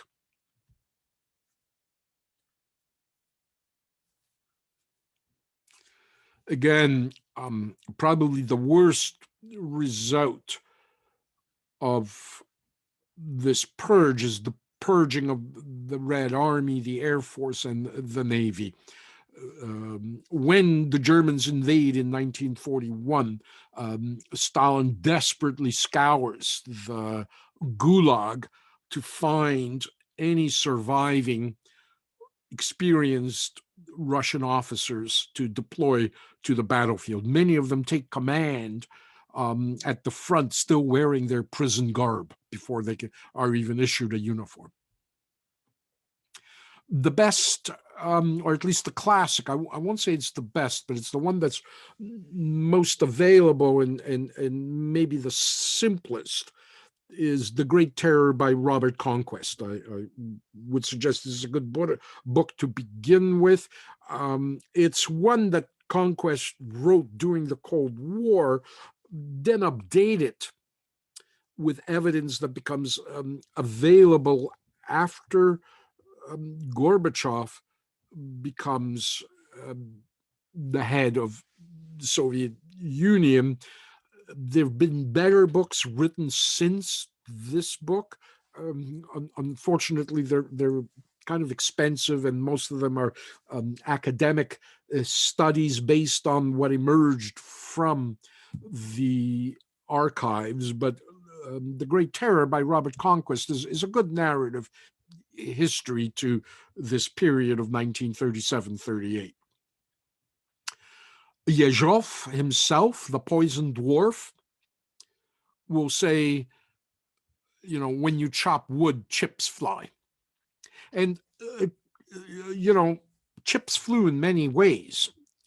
For example, weathermen who made an error in forecasting weather would be executed for sabotage. Um, Factory managers in public meetings who are the first ones to stop applauding. When somebody makes a speech about Stalin, will be arrested the next morning, being the first ones to applaud. And there's this great fear in Russia not to be the first one to stop applauding. Let somebody else just stop applauding and sit down. There's paranoia. Neighbors denounce each other, and because there's housing shortages, often neighbors will denounce a neighbor so they can take control of their apartment. Million different ways. And of course, eventually, Yezhov himself becomes one of the chips that fly. At one point, now Stalin will turn on Yezhov once the purges are completed. Stalin will claim that Yezhov exceeded his authority, just like Yagoda does. And Yezhov begins to realize that his time is coming when he sees this picture with the guy next to him with his face blotted out. And often, of course, the killing went down a chain of command. And so if you're kind of in a formal photograph as these individuals are proceeding to a public meeting in order of rank, if the person next to you or near you in the photograph suddenly appears with their face blotted out, you know that you're now at risk. And so there are these photographs of Yezhov on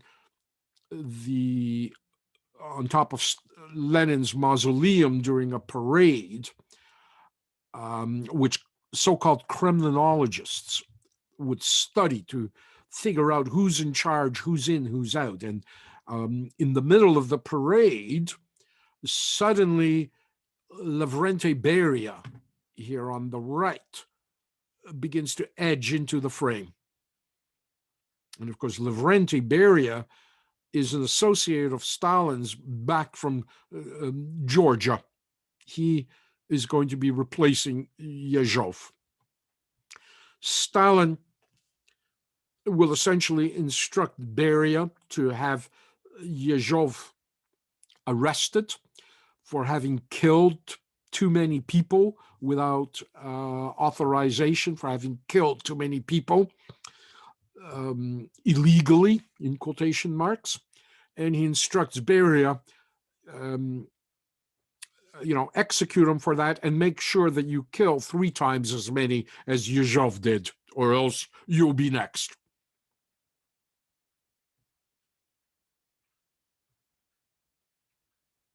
And so chips do indeed fly. There goes Yezhov. Yezhov will be tortured and executed around 1940, while Lavrentiy Beria now takes his place. And Lavrentiy Beria will be one of the few guys, like Khrushchev and Molotov, who actually survive Stalin.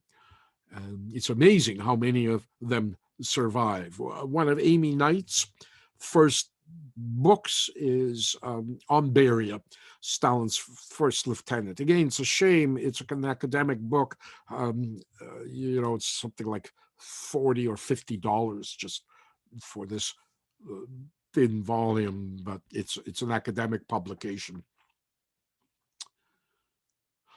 Beria himself, as I say, is he's from Georgia, but he's not even Georgian.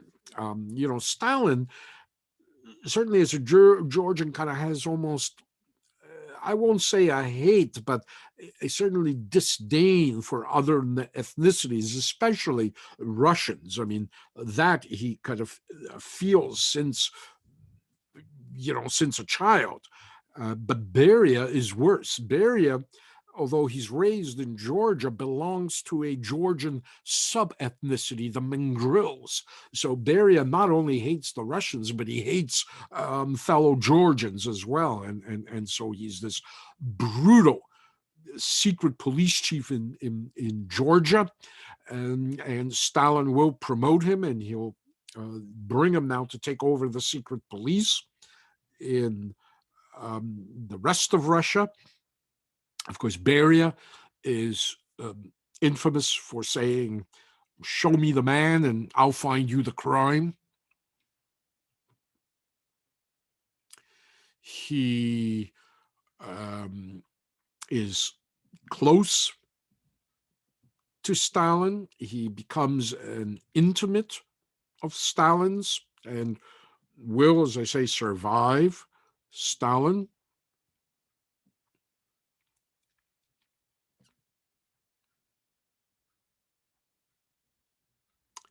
In fact, he is one of the three people that Stalin will trust.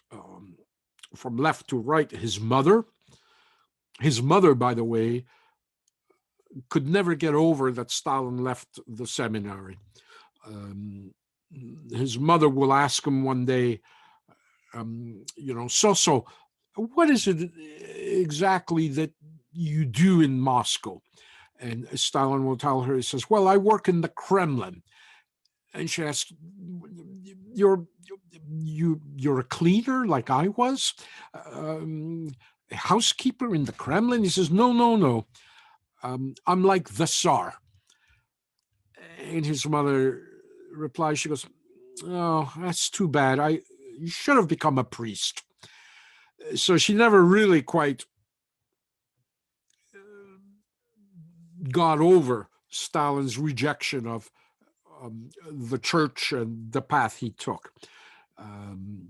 Beria, of course, is the other person he trusts, and then there's his chauffeur and driver, bodyguard. Stalin essentially, lives a very isolated and private life. Beria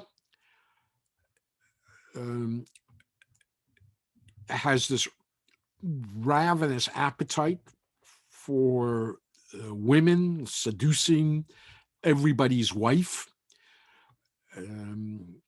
As a number of young girlfriends as well. And on top of that, Beria, once he becomes the secret police chief, begins abducting, using his police power, women he sees on the street and murdering them. Beria is literally a serial killer, not just a serial killer, a mass kind of political, or what we would classify as a missionary type serial killer, but he's also a pathological serial killer from himself. He's one of the few people in Stalin's entourage that does not live in an apartment house or in an apartment complex. They all kind of live together in the series of luxury apartments that are given to the highest party members. Beria has his own villa. And after Beria's death, the villa will become the Tunisian embassy.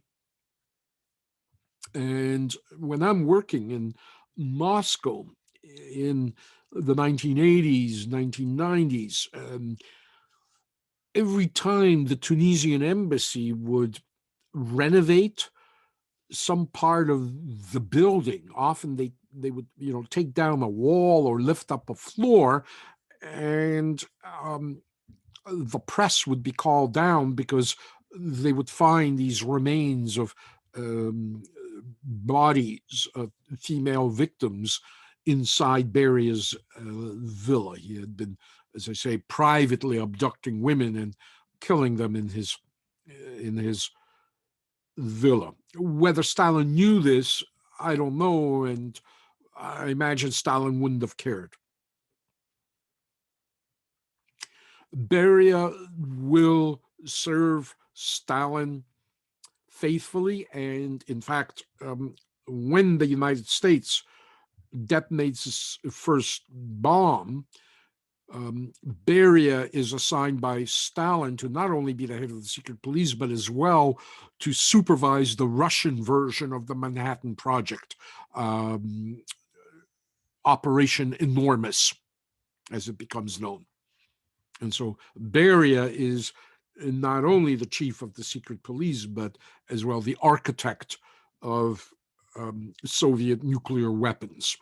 Kind of the way there was a general, I forgot his name, the way there was a general managing the Manhattan Project, Beria manages the Russian version of the Manhattan Project, often using data acquired by Soviet spies working within Los Alamos, including the Rosenbergs and so forth. Again, another lecture, I guess. Beria is also the author of human resource management. It's a book that's been reprinted. His way of course, human resource management, my impression is, I haven't read the book, is that, you do your job right or else you'll end up in the gulag. I don't know how well that would work in private practice, but the book is out there one day. I'll have to have a look at it.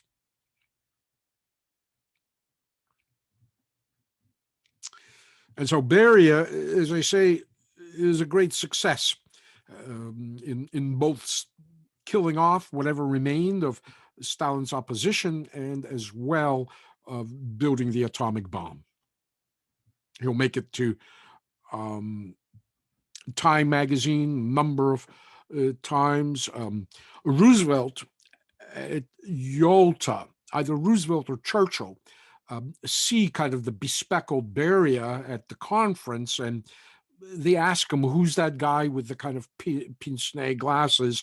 And Stalin will say, well, that's my Himmler.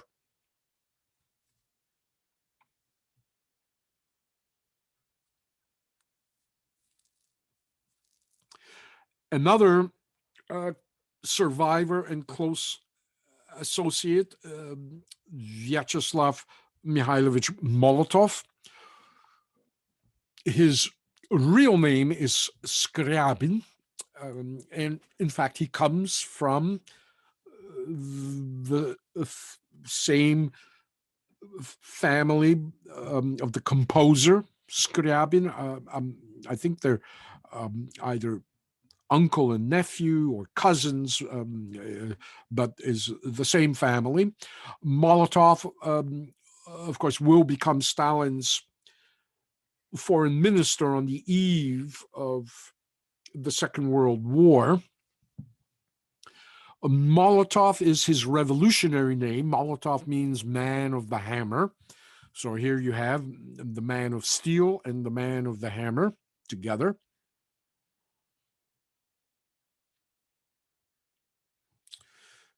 Of course, the famous Molotov cocktail is named for Molotov. This, by the way, kids, is the wrong way of doing it. Don't try to do it this way at home. You don't stick the rag into the bottle where it soaks up the gasoline the way you see it on television, because, of course, if you try to do that, it can very easily set you on fire, as this case here, or here, or here. This is the way the original Molotov cocktails are named. The It's used by the Finns in 1940 when the Soviet Union invades Finland, and the Finns build this kind of improvised way of fighting tanks. The gasoline is mixed with a kind of tarry, any kind of tar-like substance that makes it sticky. It's a form of napalm. Essentially, you set the material around the bottle on fire, not the rag stuck inside the neck of the bottle. And when you heave it against a tank, the glass breaks, and the sticky substance will then pour into the engine through the engine grill and the air outlet into the engine, and basically even set fire to the crew inside, as this material is all very sticky. And of course, tanks, since the 1940s, all have sealed seams, making them impervious to Molotov cocktails. But the term Molotov cocktail is kind of a joke by the Finns, because at some point, as Molotov, as the Russians are bombing Finland, Molotov claims that these are not bombs they're dropping, but food packages, and these kind of incendiary devices that are nicknamed by the Finns as Molotov cocktails. Molotov will engineer the Russian-German non-aggression pact, the so-called Hitler-Stalin non-aggression treaty, or the Ribbentrop-Molotov agreement on the eve of the German invasion of Poland. It's a shock to everybody. And of course, it's, one of these moments in Stalin's history that people realize just how cynical he could be, considering, of course, that Hitler and Stalin, their ideologies on the opposite poles. As again, this cartoon reads, rendezvous, the scum of the earth, I believe, the bloody assassin of the workers, I presume, as they both tip their hats to each other. How long will the honeymoon last? And they signed this pact in August of 1939, and it will last until June of 1941, when Hitler will betray Stalin. Stalin and Hitler together will attack Poland. First Hitler, September 1st, 1939. The Poles fight quite valiantly against the Germans. And in fact, the Germans, in the first 10 days of the invasion, failed to seize any major Polish city other than Krakow, which is a medieval city and is left as an open city. The Poles don't resist because they don't want to see the city destroyed. And the Poles hold off the Germans long enough for the British to have been able to fulfill their promise to defend Poland and deploy, the British and the French, their troops.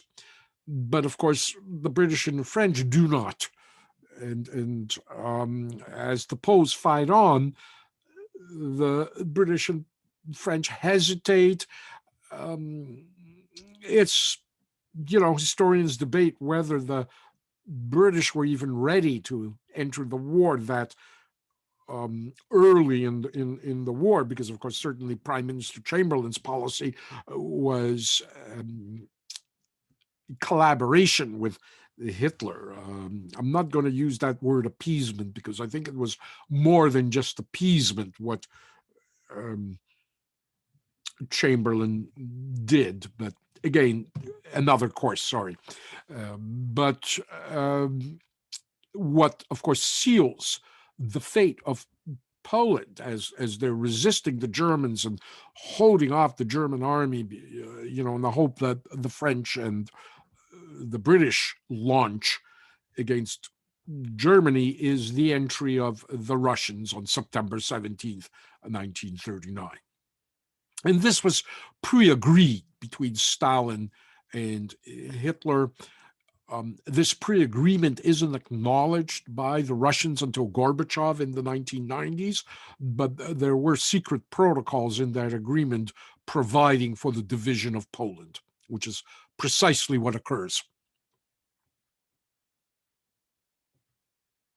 This part of occupied Poland will, to this day, remain part of Russia, I guess Belarus now. The Russians cooperate with the Nazis in the destruction and partition of Poland.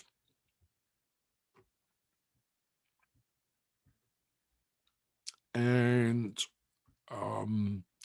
as well, of course, aside from joint operations with the Nazis, on the Soviet side, they capture a vast amount of Polish troops and their officers who had fallen back towards the east, away from the advancing Germans, and end up, of course, now under attack by the Russians, and end up prisoners of the Russians. And Stalin will now, as he worries that in the future, as the Russians are occupying Poland, that these Polish officers and soldiers will become anti-Soviet operatives, he decides to kill the entire officers' corps in his custody. And so somewhere around 1940, in a forest at Katyn, they will be all executed. The Germans, once they invade Russia, will recover these corpses. And of course, they'll make a big public thing of it, allowing journalists, to come and see the mass burials and executions. There will be the Germans will allow the Red Cross and investigators from Switzerland to see the sign. This is a great propaganda coup for the Nazis, of course. The Soviets will claim that it's actually the Germans who had perpetrated these executions after 1941, when they found these Polish POWs and shot them once they invaded Russia. And so at Nuremberg, for example, there'll be German officers who will actually be convicted at the minor Nuremberg trials of having participated in the massacre of these Poles when it was the Russians all the time. And it's not again until 1990 when Gorbachev acknowledges everything we knew in the first place, that these were not Nazis who killed these officers, but it was Stalin. They're found with their hands bound in this way, as was the way that the Russian secret police would commit their executions.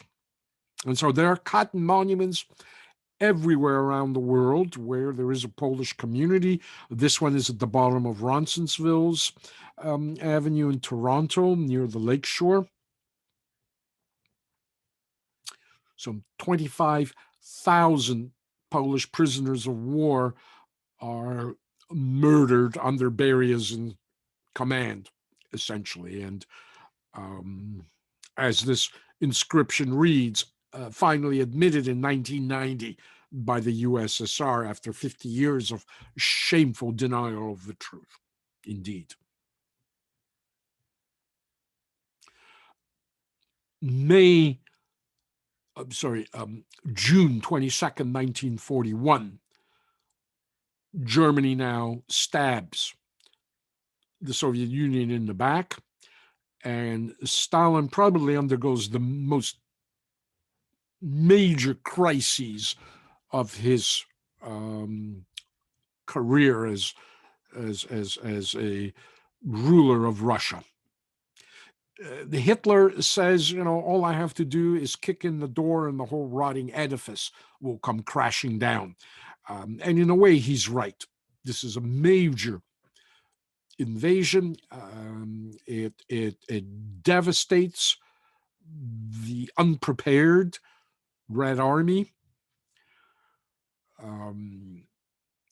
I again won't get into detail of the struggle against the invading German army and its allies, the Italians, the Bulgarians, Hungarians, Finns, Croats, and Slovaks Romanians who had joined this invasion. But millions of soldiers and civilians will die in this desperate battle to hold off the invasion. These kinds of images that you see are not exaggerations of war on the Eastern Front. And as the German army just goes through Russia like a hot knife through butter, they destroy and burn and kill everything and anything caught in their wake.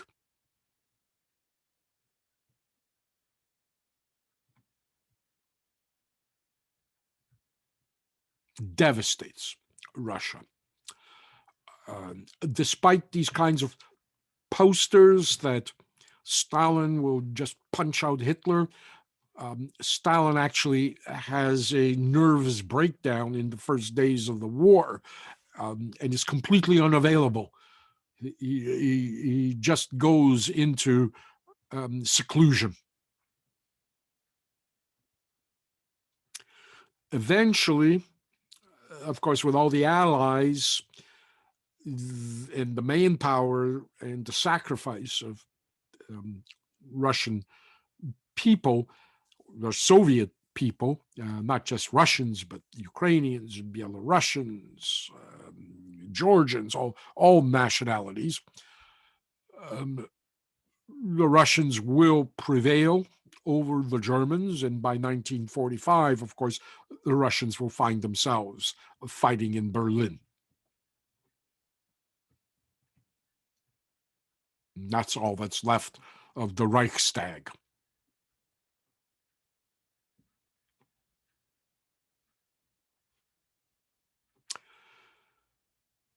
In Moscow, I think May 8th is the day that officially the war ends in Moscow. There will be this massive victory parade. And as Stalin stands on top of Lenin's mausoleum, the Russian Red Army will drag the regimental standards captured in Nazi Germany kind of head down across the Red Square and then toss them in front of the mausoleum as a kind of a offering to Lenin, and Stalin standing above. Today, if you ever get a chance to be in Moscow and you go into the Red Army Museum, these banners and a kind of reconstructed piece of the mausoleum wall is there behind glass, where you can see all these tossed banners as they were kept and preserved, as I say, in this kind of glass diorama of this final ceremonial retirement of the Nazi banners and flags.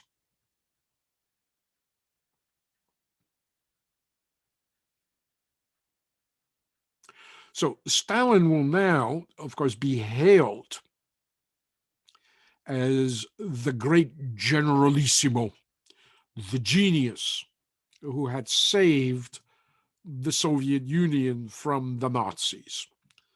And by now, Stalin is seen as kind of the father and uncle and grandfather of the nation, the great leader, the unquestioned one, the marshal. The text here below says the Generalismus Советского Союза, the Generalissimo of the Soviet Union.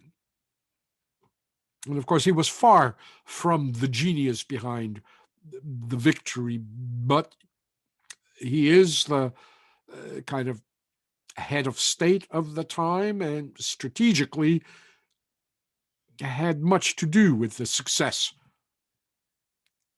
of Russia in the Second World War, and of course, a great cost. Perhaps as many as 30 million Russians will die in the Second World War. That's civilians and soldiers included. And if you can compare that to the death toll of the Americans, the American forces, there are not many civilians killed. The American forces, of course, will lose 405,000 in the war compared to 30 million on the Russian side. That's, again, in 48 months of war. You can compare that, of course, to the COVID deaths in a year that reached 400,000 on the last day of Trump's presidency.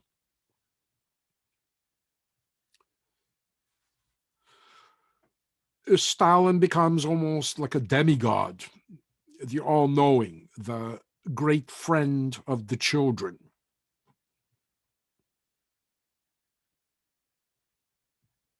The genius of agricultural production, of industrialization.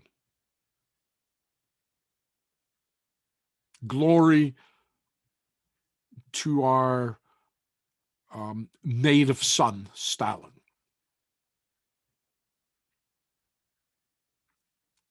He's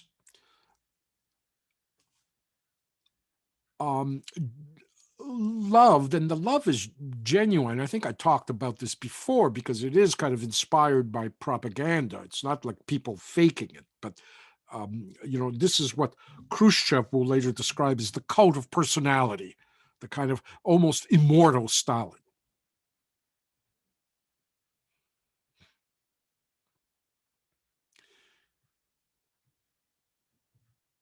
This girl fondly remembers Stalin, even though as this picture is being taken, he has just ordered her father, who's a senior member in the Communist Party, I think in Kazakhstan, to be arrested and shot.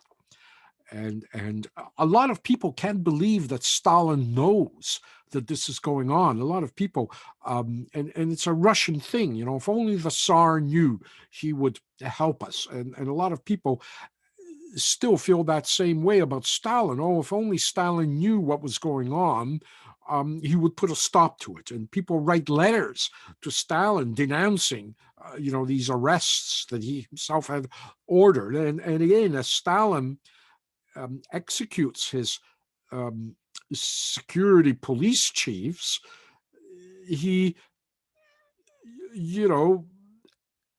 makes it public that he's executing them for excesses that they had committed without his knowledge, in violation of the Russian Constitution, even though he's ordered those various executions.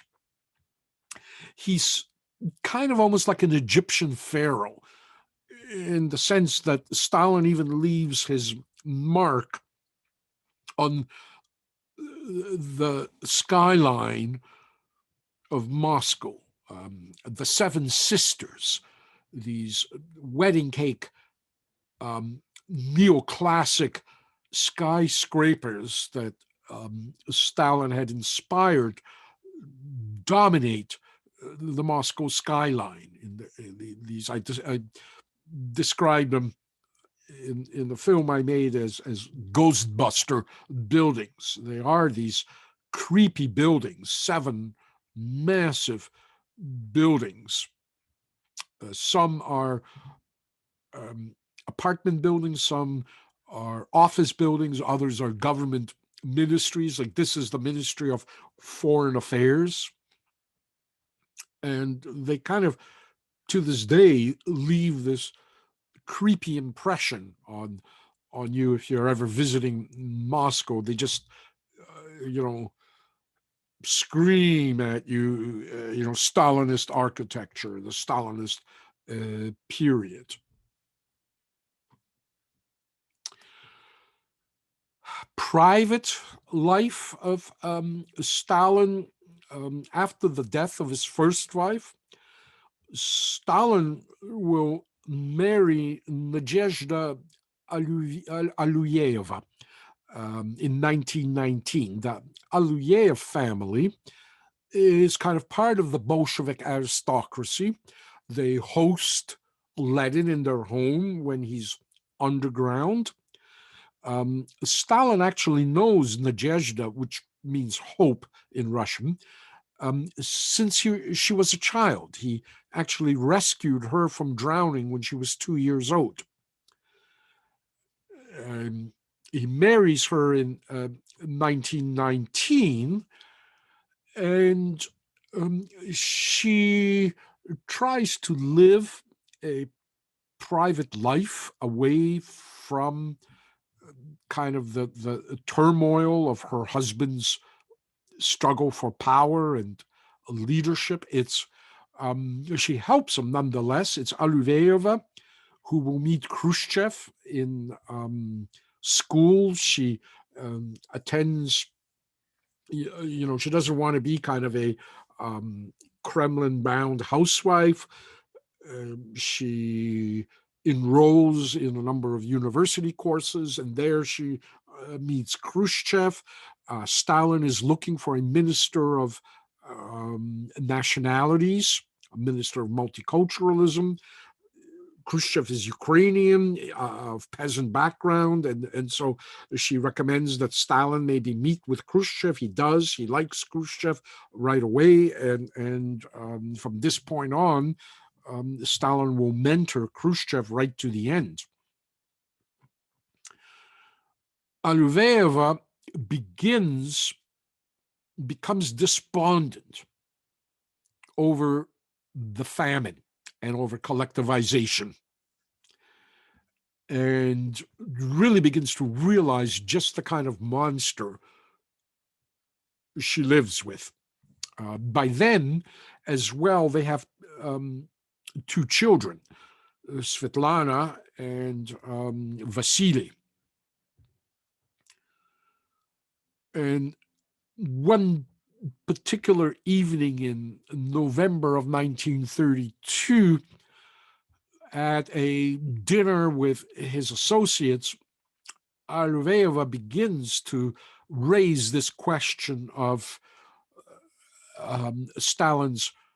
the cost of Stalin's collectivization program and how many people are dying as a result of it. And he tells her to shut up. She gets angry and continues challenging him. Stalin then flicks his lit cigarette at her. There are different accounts of what happened, so I'll try to kind of synthesize them all. And so when he flicks that cigarette at her, I should say there's an alternate version as well, that Stalin is having an affair with a woman, and that she raises that issue, not the question of collectivization. So, pick your story.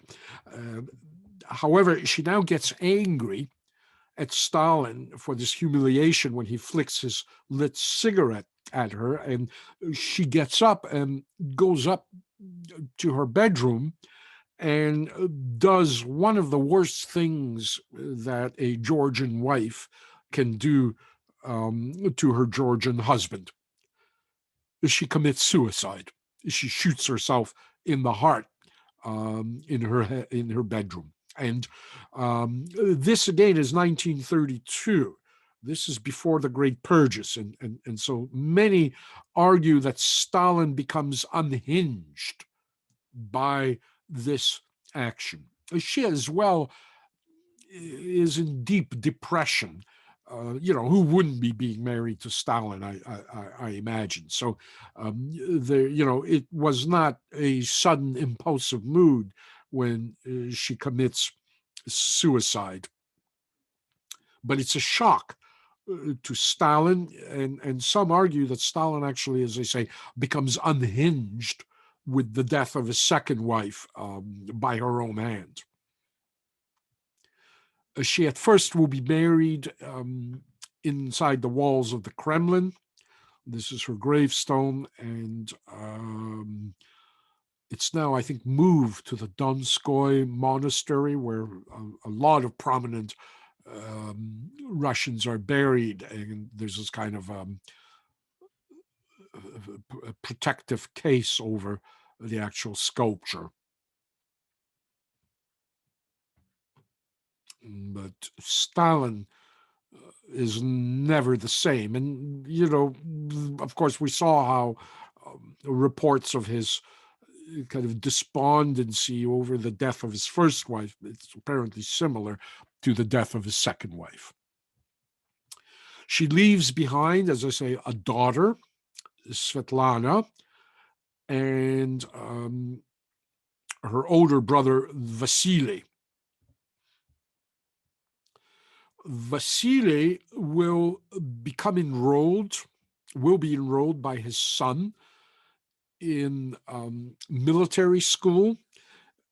His father insists that he be treated just like anybody else, but he isn't. Stalin is very, very critical of his son, Vasily. He thinks he's an idiot, and apparently he actually is an idiot.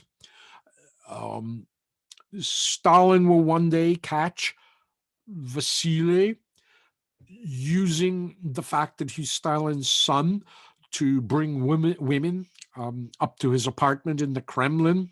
I'm Stalin's son.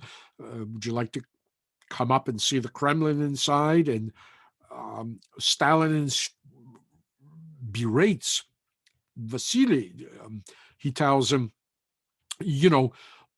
you can't use the Stalin name to seduce women or for any kind of personal gain or advancement.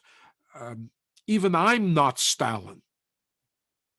And it's an interesting anecdote because it tells us that, unlike Hitler, Stalin doesn't believe in all the propaganda bullshit that is projected to the people about himself.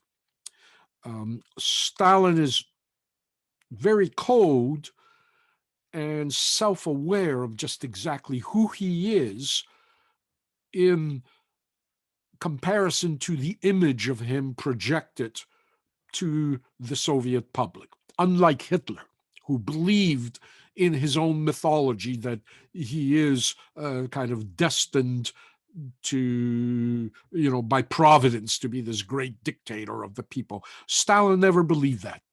And so that little anecdote tells us a lot. Vasily will, get all these medals for essentially doing nothing. He will be an incompetent officer general in the Air Force. In fact, at one point, in order to please his father, he orders a squadron to fly in bad weather during a kind of air show, resulting in several crashes. He is discredited.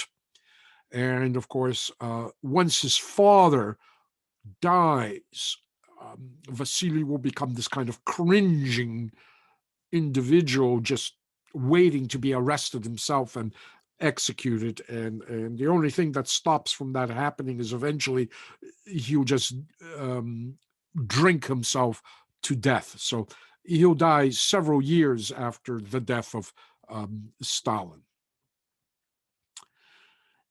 Yaakov, his son by his first wife, um, will also have problems with his father. His father is as well very critical of Yaakov.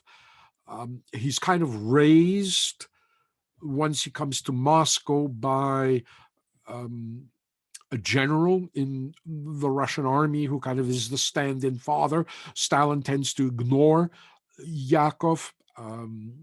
He also thinks that Yakov is incompetent. At one point, Yakov becomes so despondent of his father's criticism that he attempts to commit suicide by shooting himself in the heart, but he survives the wound. And when he comes out of the hospital, his father, the first thing his father says to Yaakov is, you loser, you can't even shoot yourself at close range properly in the heart. Yaakov, when the war breaks out, ends up serving as an officer in Russian artillery. And once again, to his father's disappointment, Yakov is captured alive by the German army on the battlefield. And of course, Stalin expects his soldiers to fight to the death, no surrender, fight to the last bullet. And in fact, those soldiers who survive the battlefield and are captured by the Germans, when they return back to Russia as as former POWs, most of them are arrested and end up in the gulag for having survived the battlefield, for not having died with the rest of the millions of Russian soldiers who have died. It's almost as an act of treason to have surrendered. And so now Stalin once again berates his son to his associates. Now he got himself captured. Can't he do anything right? Couldn't he die on the battlefield honorably like everybody else? And one of Stalin's worst fears is that Yakov will become a tool for the Nazis, a propaganda tool, that Yakov may do, you know, anti-Stalin radio broadcasts or be used by the Nazis in some way. And in fact, the Nazis do that. Look who's still alive. Look who didn't die on the battlefield, who's our prisoner, Stalin's son. You know who this is what the headline reads. When the Russians capture Field Marshal von Paulus at Stalingrad, the only, I think, German field marshal captured alive, Hitler offers to exchange Yakov, who's I think he was a captain in the artillery, for Field Marshal Paulus.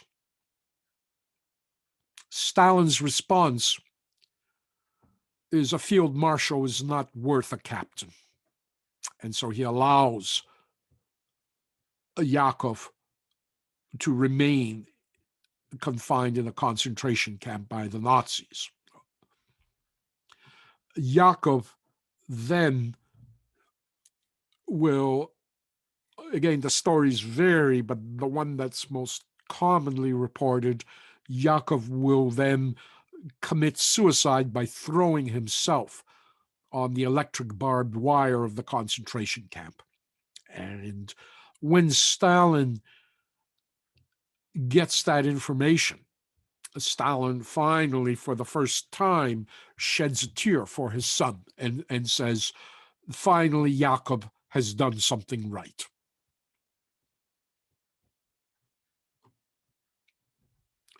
That leaves his daughter, Svetlana. And Stalin dotes on the little girl. He describes her as the mistress of the household. She's in charge of the house, of making me happy. And indeed, they have this very warm and close relationship. She often visits him at his dacha. She lives with him in the Kremlin. He loves this little girl, no question about it. The problems, of course, begin to arise when Svetlana becomes a teenager and starts dating. Stalin doesn't like Svetlana to date, and so every time somebody takes Svetlana out on a date, Stalin has them executed, and so very quickly, Svetlana finds herself without dates. She eventually, as revenge, is said to seduce Beria, who, of course, has been part of the household and is well known to her. But she becomes estranged from her father as she becomes a young girl and a woman. She will marry several times, including an Indian citizen. Her father will disapprove of all her marriages. And she'll live, a relatively miserable life until his death.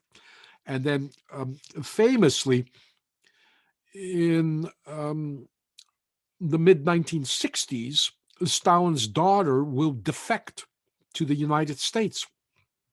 And she'll write these intimate memoirs of what it was like growing up with Stalin as your father. She will move back and forth between the United States and England for a while. She'll return to Russia and eventually she will settle in the U.S., in Richland Center, Wisconsin. And there in Wisconsin, she'll eventually end up living in a retirement home until her death on 22nd of November in 2011, 10 years ago now. She gave a few interviews, but otherwise, Svetlana Stalin will live this private life in Wisconsin.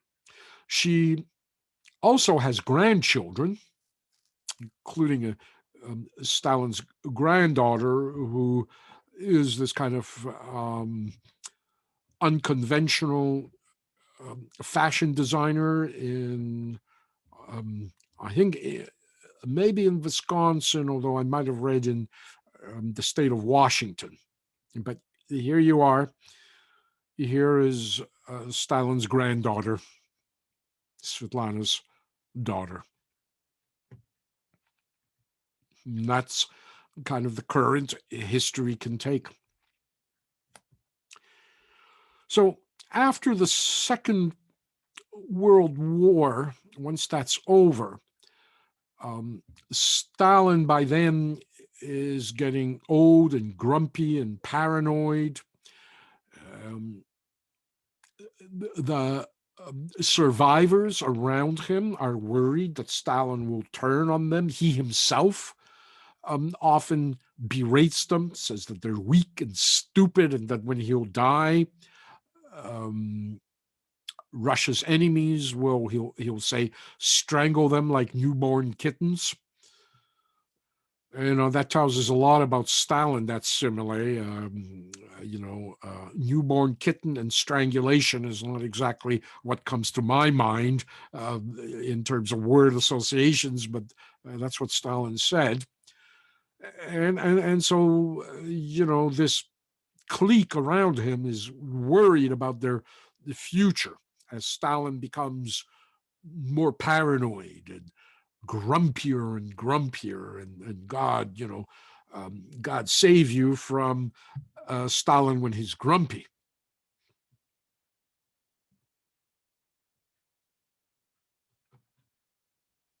Moody.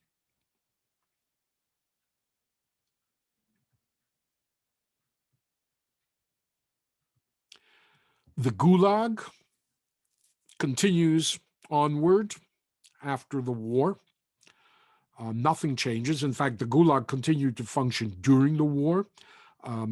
Here's Alexander Solzhenitsyn, who's arrested while on the front line fighting the Germans because he made some minor comment in a letter to a friend about Stalin. He ends up doing something like 10 years in the Gulag.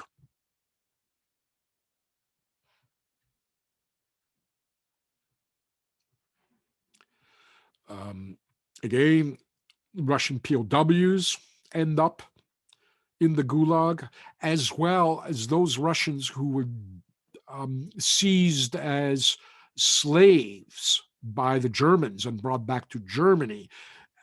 When they're released from the slave labor camps, they often go directly into the Gulag as well.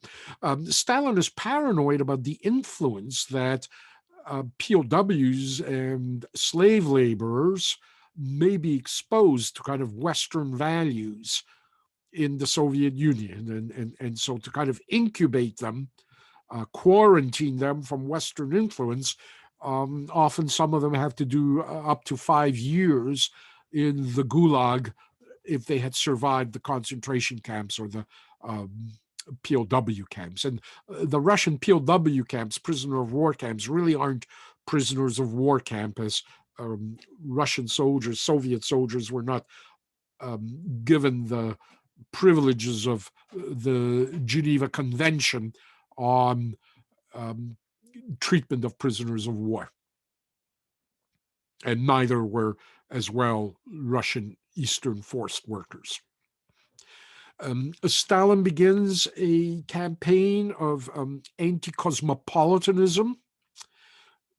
And again, that's his kind of fear of the kind of exposure that Russians had to the West during the Second World War. There was a lot of Allied functionaries and advisors stationed in the Soviet Union, American films, music, all this. Now, Stalin begins to prohibit in this campaign of anti-cosmopolitanism as well. Anti-cosmopolitanism is linked to Zionism, although Stalin will recognize the state of Israel. The Soviet Union will recognize it long before the United States does. In fact, the first country to recognize the state of Israel is the Soviet Union. Yet at the same time, Stalin now begins to have this, what he calls an anti-Zionist agenda. And he will murder members of the Jewish anti-fascist committee that was formed during the Second World War, as prominent Jewish artists, playwrights, composers, scientists are sent to tour the United States to raise money in the Jewish community for the Soviet war against fascism. Stalin will now turn on these individuals. Even Einstein was part of that committee. In particular, um, by the end of the 1940s, he will begin murdering the playwrights. And the way they'll murder them is they'll be run over by cars as prisoners. They'll be executed by having a vehicle driven over them, and the accusation is going to be that they died in an accidental hit and run. So he's murdering them without a show trial. Solomon Michaels is the individual that heads the committee who will be murdered in that way. And finally, you have what is sometimes called Stalin's last crime.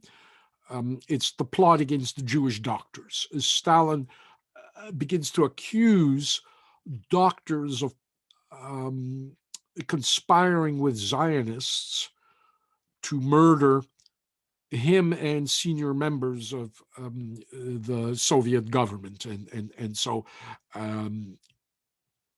he begins arresting them. Some historians believe that this is a prelude to what would have been a Holocaust of the Jews in the Soviet Union. And again, there's no rhyme or reason to some of Stalin's paranoid killings. However, before many of the Jewish doctors can be executed, Stalin will die. But this was a hint of where it could have gone.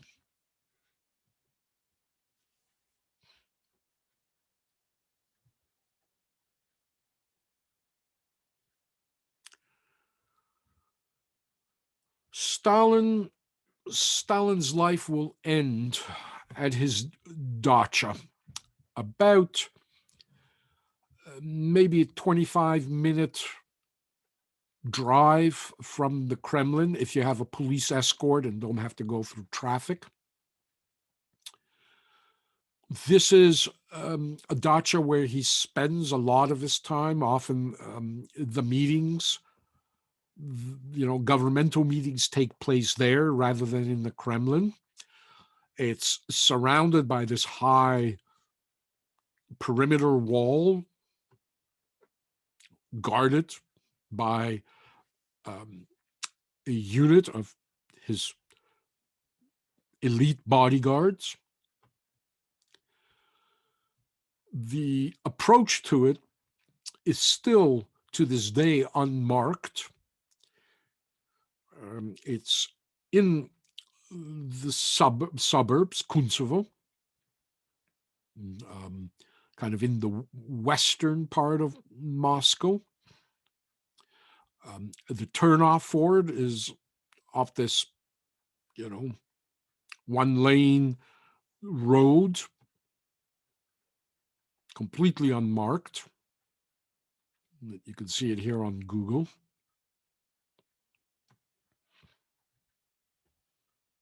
And if you turn down this road and drive up it, eventually you'll come to the gates, and one of the biggest walls I've ever seen in my life, after the Berlin Wall, at least. It's here that Stalin ruled, and it's here that Putin will invite Yeltsin's oligarchs to announce to them that there's a new power in town, a new sheriff in town. And I think it's not a coincidence that Putin picks Kuntsevo, the near dacha, as it's known, near cottage, as it's known, for the place where he's going to make this announcement to them. I'm going to give you a link to the film I made, because my film ends. I made a film about kind of the remnants of Stalinism and the impact that Stalin's dictatorship had on Gorbachev's Soviet Union. And near the end of the film, myself and my crew kind of end up crawling through a hole in this fence. And the barbed wire and cameras weren't up back then. This is something recent, or at least certainly since I visited there. But of course, we end up getting arrested and briefly detained, something I managed to capture on film. I'll let you watch the film rather than describe what happens. But if you go through these gates, you end up traveling up this road inside this compound of Stalin's, and eventually you'll come to this villa that is built there, this weird green dark color that Stalin liked so much. And the villa is apparently to this day still preserved exactly the way it was when Stalin died there. This is the guardhouse. In fact, this is where we'll be taken. And as well, I think the kitchens are here. This is right behind the villa. And here inside, Stalin lived and worked. His phones are there where he had left them. His bathroom is the way, he had it. The furniture essentially is still there.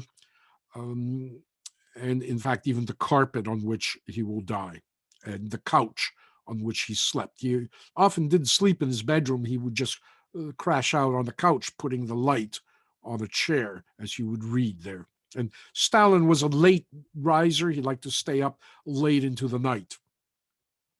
His coats are hanging there on the coat hangers. It's almost like they're waiting for him to come home. And here, Stalin will have a stroke one night, and he'll lie on the floor. But his guards are so scared of Stalin that they're afraid to disturb him or move him or wake him up. And rather than doing that, as Stalin might still be alive, lying in a pool of urine, they call in the Politburo. It's what happens next is well described in this comedy of terrors, The Death of Stalin, which I believe is on Netflix, if I'm not mistaken. Very nice satire with a lot of grains of truth of what actually happened. But indeed, the Politburo meet standing over Stalin, trying to decide whether he's dead or alive. They're kind of poking at him, trying to figure out what to do. They decide they're going to wait maybe to see if he gets up on his own. It's almost like they're waiting for him to die. And indeed, he eventually ends up dying on the floor with, his minions just standing over him, as very much portrayed in the film, The Death of Stalin. And there's no succession. Nobody knows who Stalin intended to succeed him. 29 years his dictatorship has survived. And so typically, there's going to be a dogfight for power starting at the funeral as various candidates for power begin to line up.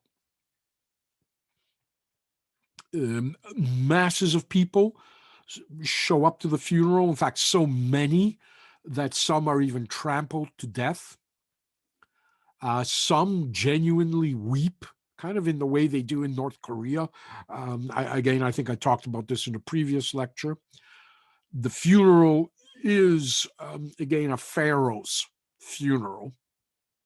Very impressive, massive.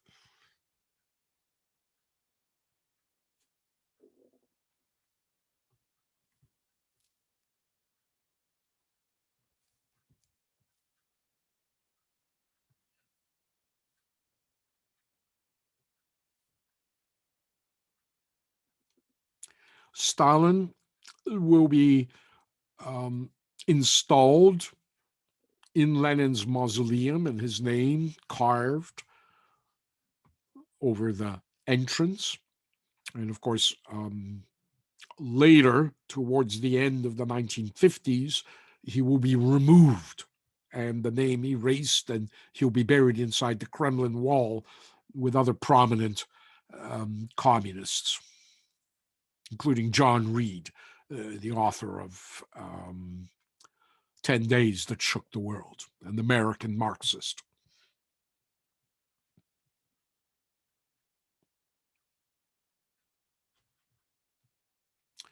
Other places, of course, will celebrate the death of Stalin, like in New York, on the east side, in the Ukrainian neighborhoods of New York, they offer free borscht in celebration of Stalin's death.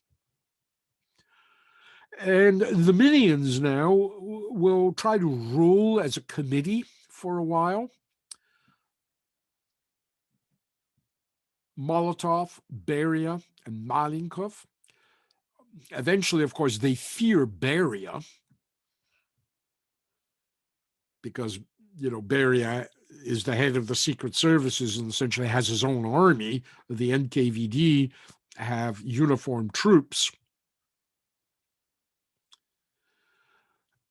And so this kind of will be the beginning of the rise for Khrushchev, who everybody discounts, but Khrushchev has good contacts in the Red Army because he was the Red Army commissar at Stalingrad.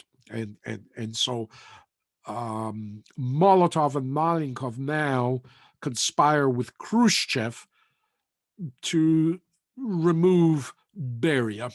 And Beria will be arrested in the spring of 1953, put on trial, and then summarily executed about 15 minutes after they pass sentence in the basement of the courthouse. And that's the end of Beria and the beginning of Khrushchev. And of course, it's Khrushchev who in 1956 will make this famous so-called secret speech, because it's not going to be secret very long, in which he denounces Stalin for everything that Stalin did, for all his crimes, which Khrushchev will label as the cult of personality. And that's how we kind of look at often the Korean dictators as kind of practicing the code of personality, but it's really a Russian Communist Party term for dictatorship. And the Chinese will use it as well. Eventually, Mao Zedong will accuse Khrushchev of practicing the code of personality himself. So in conclusion, the best books right now on Stalin is this 3-volume series by Stephen Kotkin. And the first 2 volumes are out, and the 3rd volume should have been out. And last week I actually wrote to Stephen Kotkin. He's a professor at Princeton University, asking him when is this long-awaited 3rd volume coming out, and he assured me it'll be out in about 2 more years. It should have been out 2 years ago, but I can understand these are epic volumes. This is volume 1 that essentially looks at Stalin from childhood to his consolidation of power. Volume 2 covers Stalin's rule from 1929 to 1941, waiting for Hitler, just before the war. And volume 3 will look at 1941 to 1953 with the death of Stalin. They're wonderful books. They're in chronological order. It's almost day by day. Kotkin has accounted what Stalin was doing like I said, in a very straightforward chronological order, these are the most recent and I think the most detailed biographies of Stalin, using all the resources that have essentially become available since the fall of communism and since the archives were opened in the 1990s. Although I should mention that Putin has closed the archives again to foreign academics and researchers. It's very difficult now to get into Soviet or Russian archives, um, in contrast to how easy it was in the 1990s. So, whatever we got out of the archives in the 1990s, much of that was copied um, into kind of the Yale archives. So there is that material available, but after Putin comes to power in the 2000s, the Russian archives now become inaccessible again, unfortunately. Stalin, of course, under Putin as well, is revived. Stalin's one thing you couldn't dismiss, of course, was Stalin's reputation as kind of the head of the Soviet Union. Incompetent or not, it resulted in victory, and so certainly. Even under Brezhnev, there was some revival of Stalin, kind of looking at, quote, positive aspects, end of quote, of his regime, and I guess certainly his role in the Second World War is one of those so-called positive um, aspects. And certainly him as a strong man, that Putin very much uh, kind of identifies himself with Stalin in many ways, and with kind of Stalin's dictatorial iron hand. And, Stalin is getting a lot of mileage, a lot more mileage today than, he did in the past few decades. So there is a kind of almost a Stalinist revival in the Soviet Union, if you could even call it a revival. As I said, in the last year of Gorbachev's regime, in 1990, I shot this 90-minute documentary film in the Soviet Union. I shot several films there, but this is one feature-length documentary called Mondo Moscow, The Art and Magic of Not Being There. And essentially, Mondo Moscow looks at the vestiges of Stalinism and the impact it had on Russian society as I saw it in the 1990s. And Stalin was still pretty much alive for many people back then. Many people were longing for almost a return to Stalin in the way many Italians today long for the return of Mussolini. Not something that I would accuse Germans of, but you have there's something uniquely evil about Hitler, where again, with Mussolini or Stalin, despite the fact that Stalin murdered so many more of